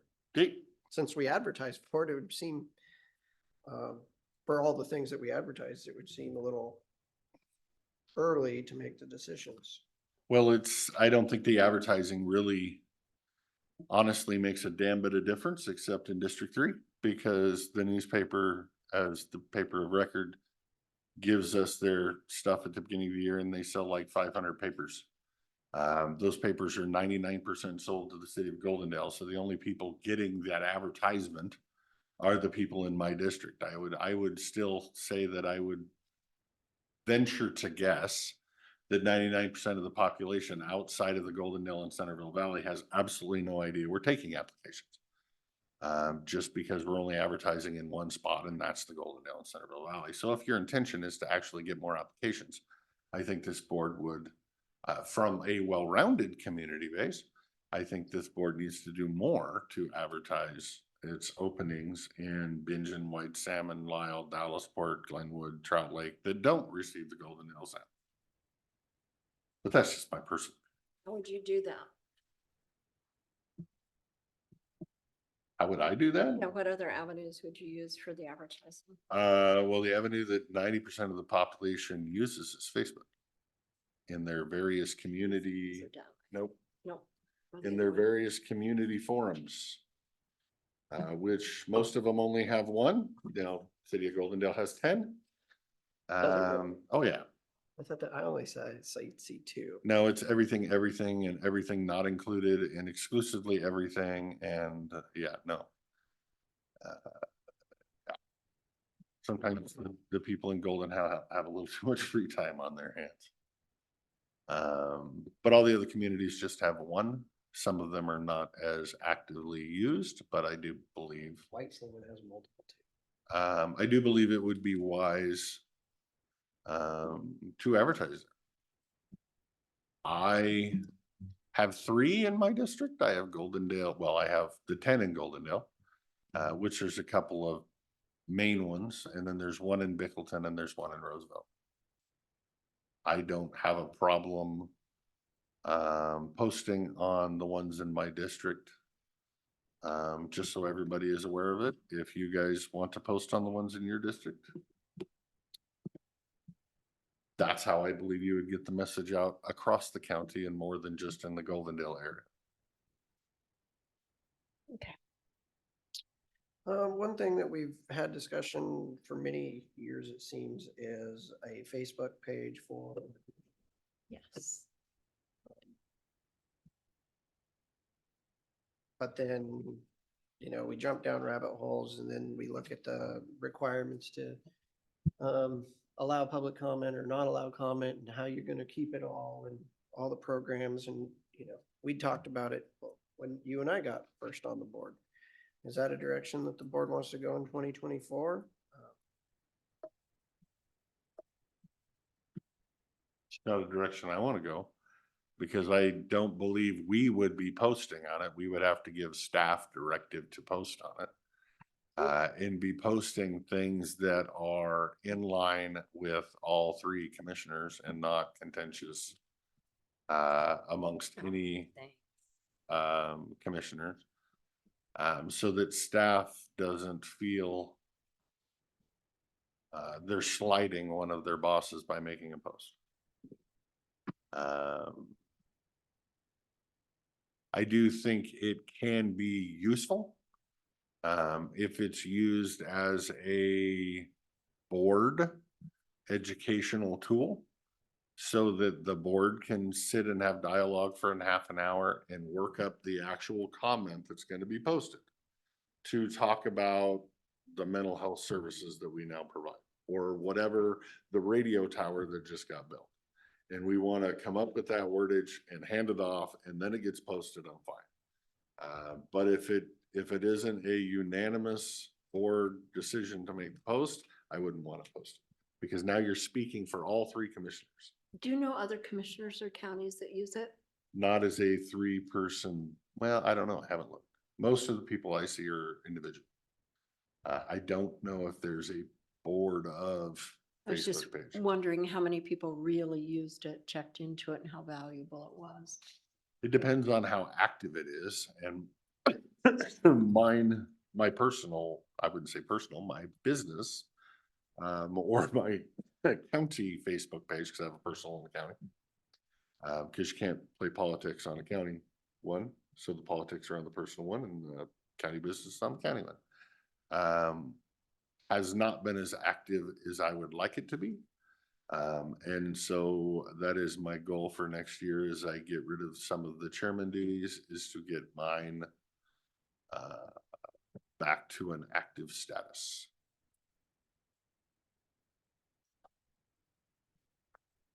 We only have so much time.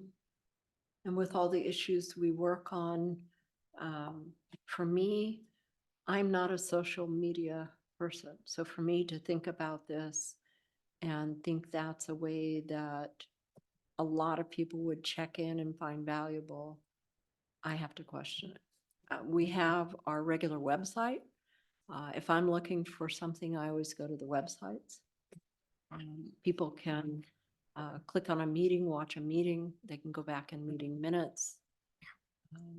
I would much rather make sure we're maintaining and using our website first before we go to the extent to spend energy to create a Facebook page.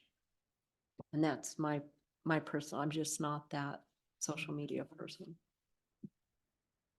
Well, that makes that one easy. Well, kind of. I said I'm in favor of it if the board is willing to invest the time once every 2 Yeah. weeks to make an update, to tell the general public what we've been working on in the last 2 weeks or what we plan on working on in the next 2 weeks. I think it is a great educational tool because the generation I belong to and all the ones under me use it much Wait a more than some that didn't grow up with it. Is that a crack? And I'm not trying to insinuate anything because I mean, there's a lot of retirement folks that use it in the Goldendale Here area he as well. is. I don't believe in Multnomah County. It is very active. Most of the people that have Facebook in Multnomah County have their friends on it and that's it, friends and family, and that's it. There's no community pages. There's no nothing because they don't even know their neighbor. And they get a million different news sources from Channel 2, Channel 6, Channel 8, Channel 12, plus the papers. Here, we kind of have a news blackout. Not a lot of coverage on a lot of things. I mean, I would say the biggest piece of legislation this year was the prohibition on solar. And it made not one sentence of news in the local paper. Yeah, that's a news blackout. So if you want the public to actually know that happened, you're gonna have to tell them that happened because most didn't even know it happened. So that's where it's a little different in Malone County than it is to here. But technically, if mine's active, you don't necessarily need a county one because I'll be active on all of them going forward.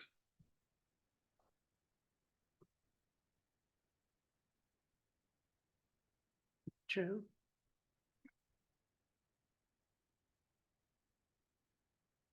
But there's consequences to that, because the more the public knows what's going on, or the discussions of going on, the more input they want to have. Which for me, that's fine and dandy with me, because I believe I vote on the side of the voters every time anyway. So I'm fine with public input. I'm fine with community surveys. I'm fine with Facebook.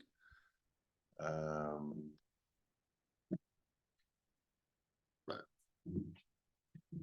It's an interesting comment when you say you vote on the side of voters every time. There's very few things that all voters agree on. yeah, I should have said majority. I believe I vote on the side of the majority. Sorry. Let me clarify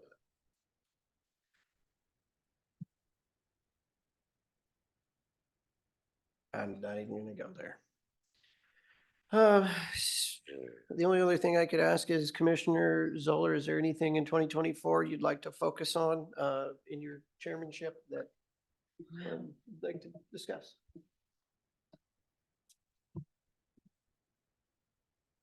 Oh, everything we've been working on, make sure we get it done.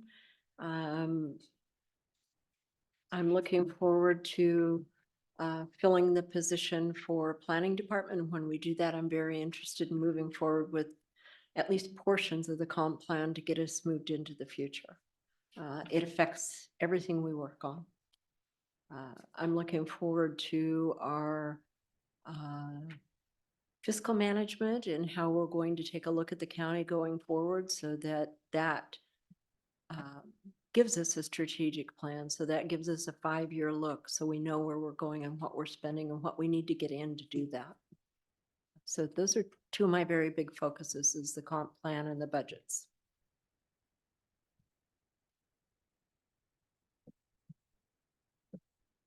Well, I guess I would say for me, it would be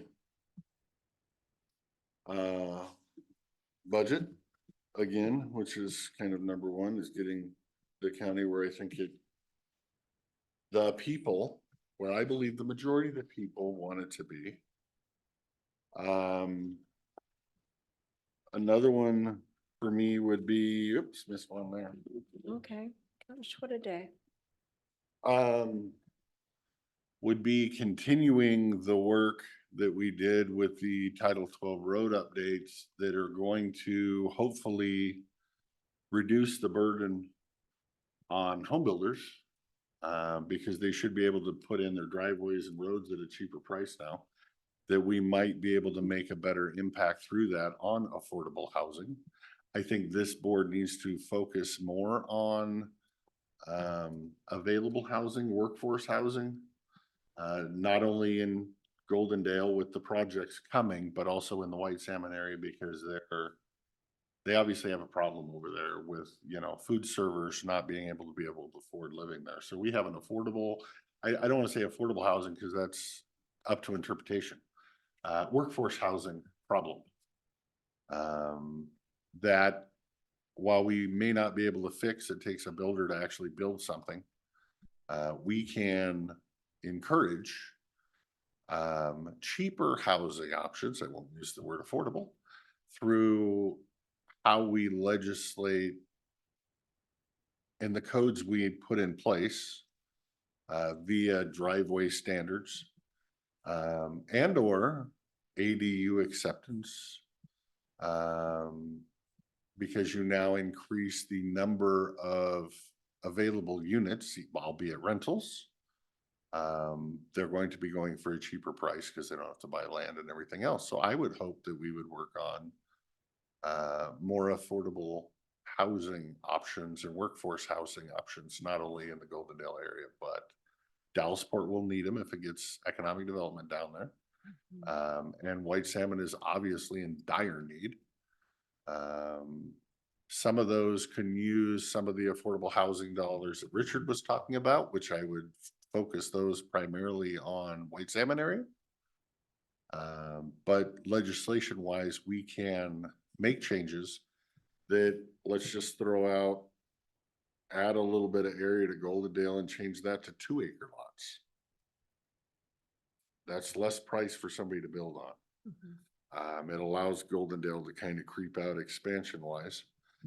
If they don't want to just all out incorporate county property now, which personally, if I was on the Goldendale City Council, I would start incorporating Knight Road into the county, because that would make all that tax money go there instead of here. I don't know why they haven't incorporated the transfer station. But yeah, if we're dealing legislation wise, I would like to focus on trying to help put in place some of the housing, whether it's trailer parks or whatnot, that's going to be coming to this area through pump storage and everything else. Because if we don't get a handle on it and we don't do it before it happens, you're gonna have to do it on the spur of the moment, on the fly of things. You're gonna get no forethought, no planning, and then what are you gonna do with all those things when all the projects move out? Now you're gonna have a blighted area, which is what happened with the aluminum. So if you have some forethought and some planning ahead of time, you might be able to put some rules in place so you fix your housing problem and it doesn't become a problem after the project. But that's where I would like. What do you want to focus The bridge. Huh? The bridge. on? He wants the bridge done so he can unfocus. That'll be 2031 before it's actually done. Yeah, what government thing is ever finished on time? Actually, most of them. Most things that we do is finished on time. Large projects sure can go long. If you don't get the funding, it doesn't happen. I think that, we make statements like we want to focus on making it cheaper to build, but yet we just raised the price of permits. We just raised the price for people to subdivide. We just, and that's true everywhere. I mean, there's a big project that wants to be built down in Bingen that would have 120 units. But at 8%, or 11% commercial paper rates, and the cost of construction and what people are getting paid right now to do construction, you don't see it going in. And so, I've always been a big fan of spending government money primarily during the lean times, because I remember when there was, what year was it? It was during 2010. We went and paved a whole lot of roads in Klickitat County because the price of oil was so cheap, because we were in the middle of a recession.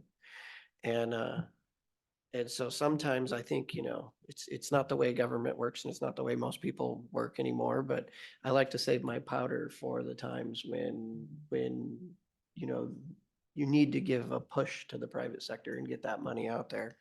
And I think that we on a national or at least national stage, we've not thought of that way. Instead, we keep spending during the good times like there's no tomorrow. And we get ourselves further in debt. And half of the issues that we're dealing with now are because of federal issues and the federal spending and the inflation that it's causing that makes it difficult for us to pay our sheriff's department. For me, I think the focus has to be our revenue profile and doing what we can because that's what we actually have control over. And on the top of that, making sure that the long range of the budget is going to be solvent. And that's going to take a lot of really hard discussions and hard decisions.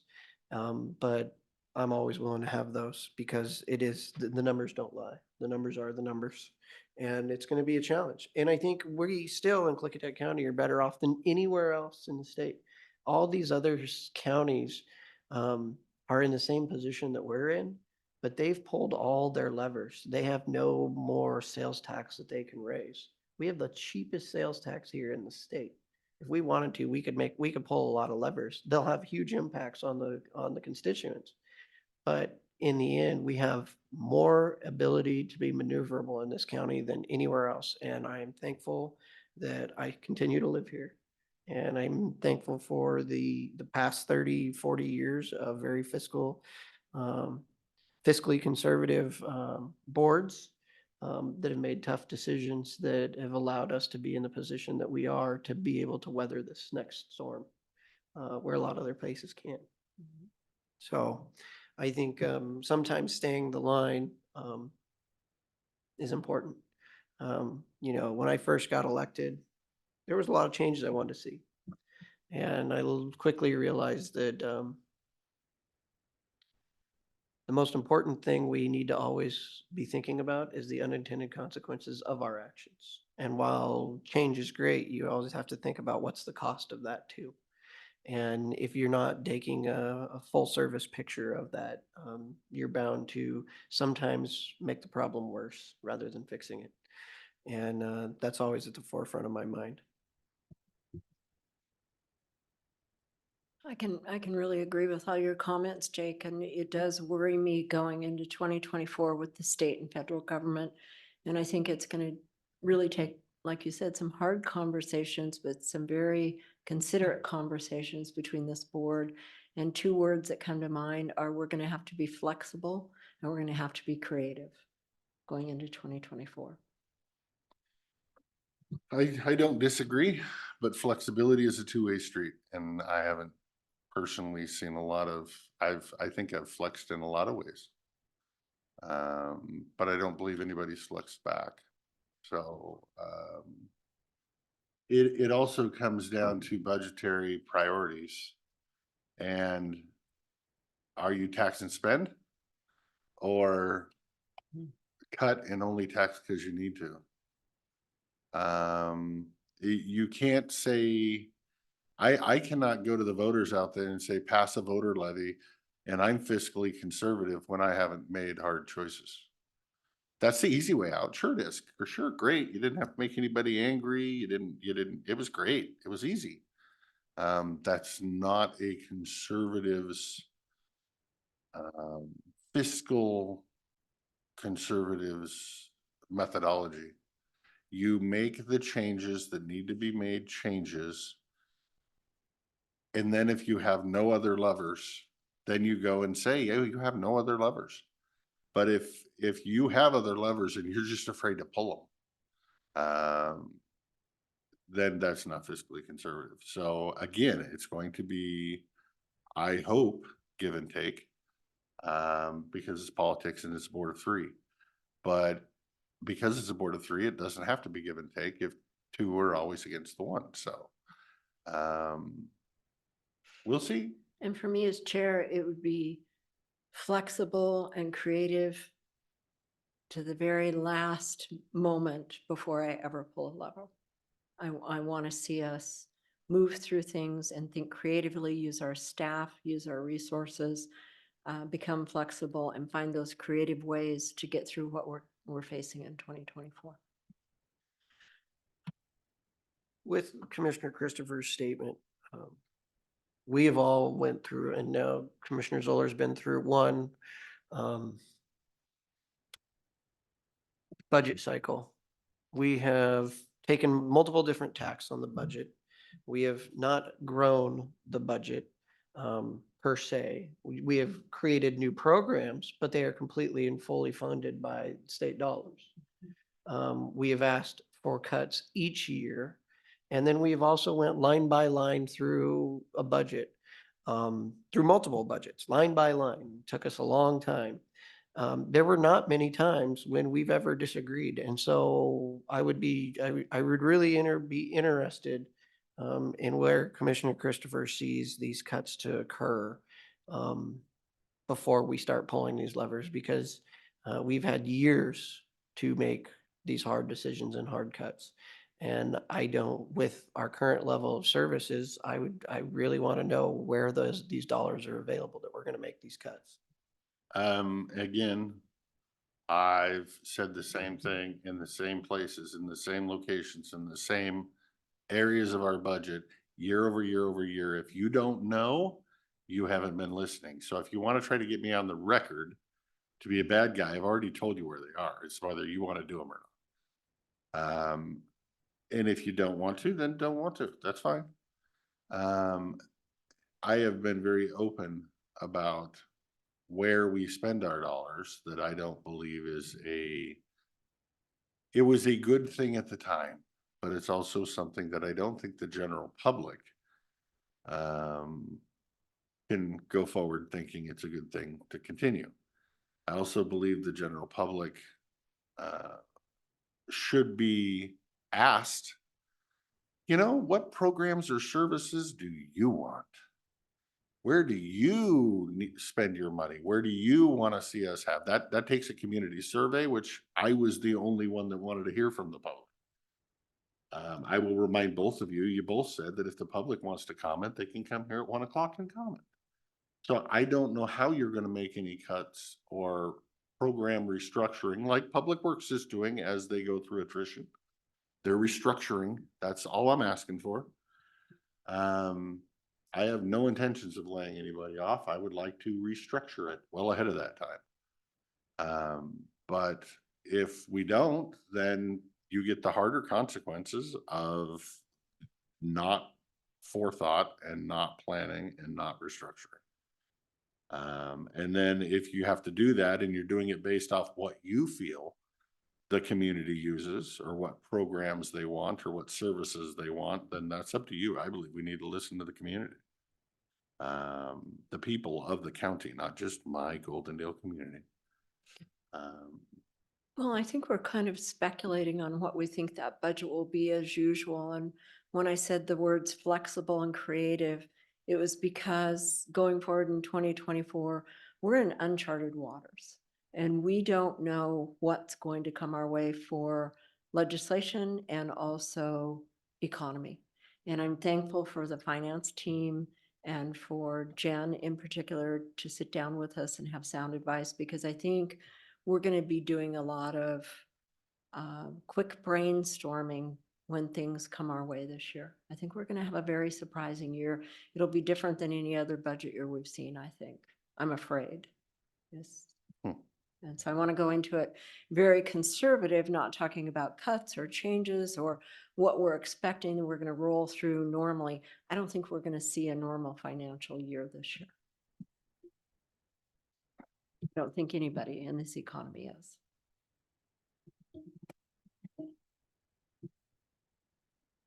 Okay. Anything else?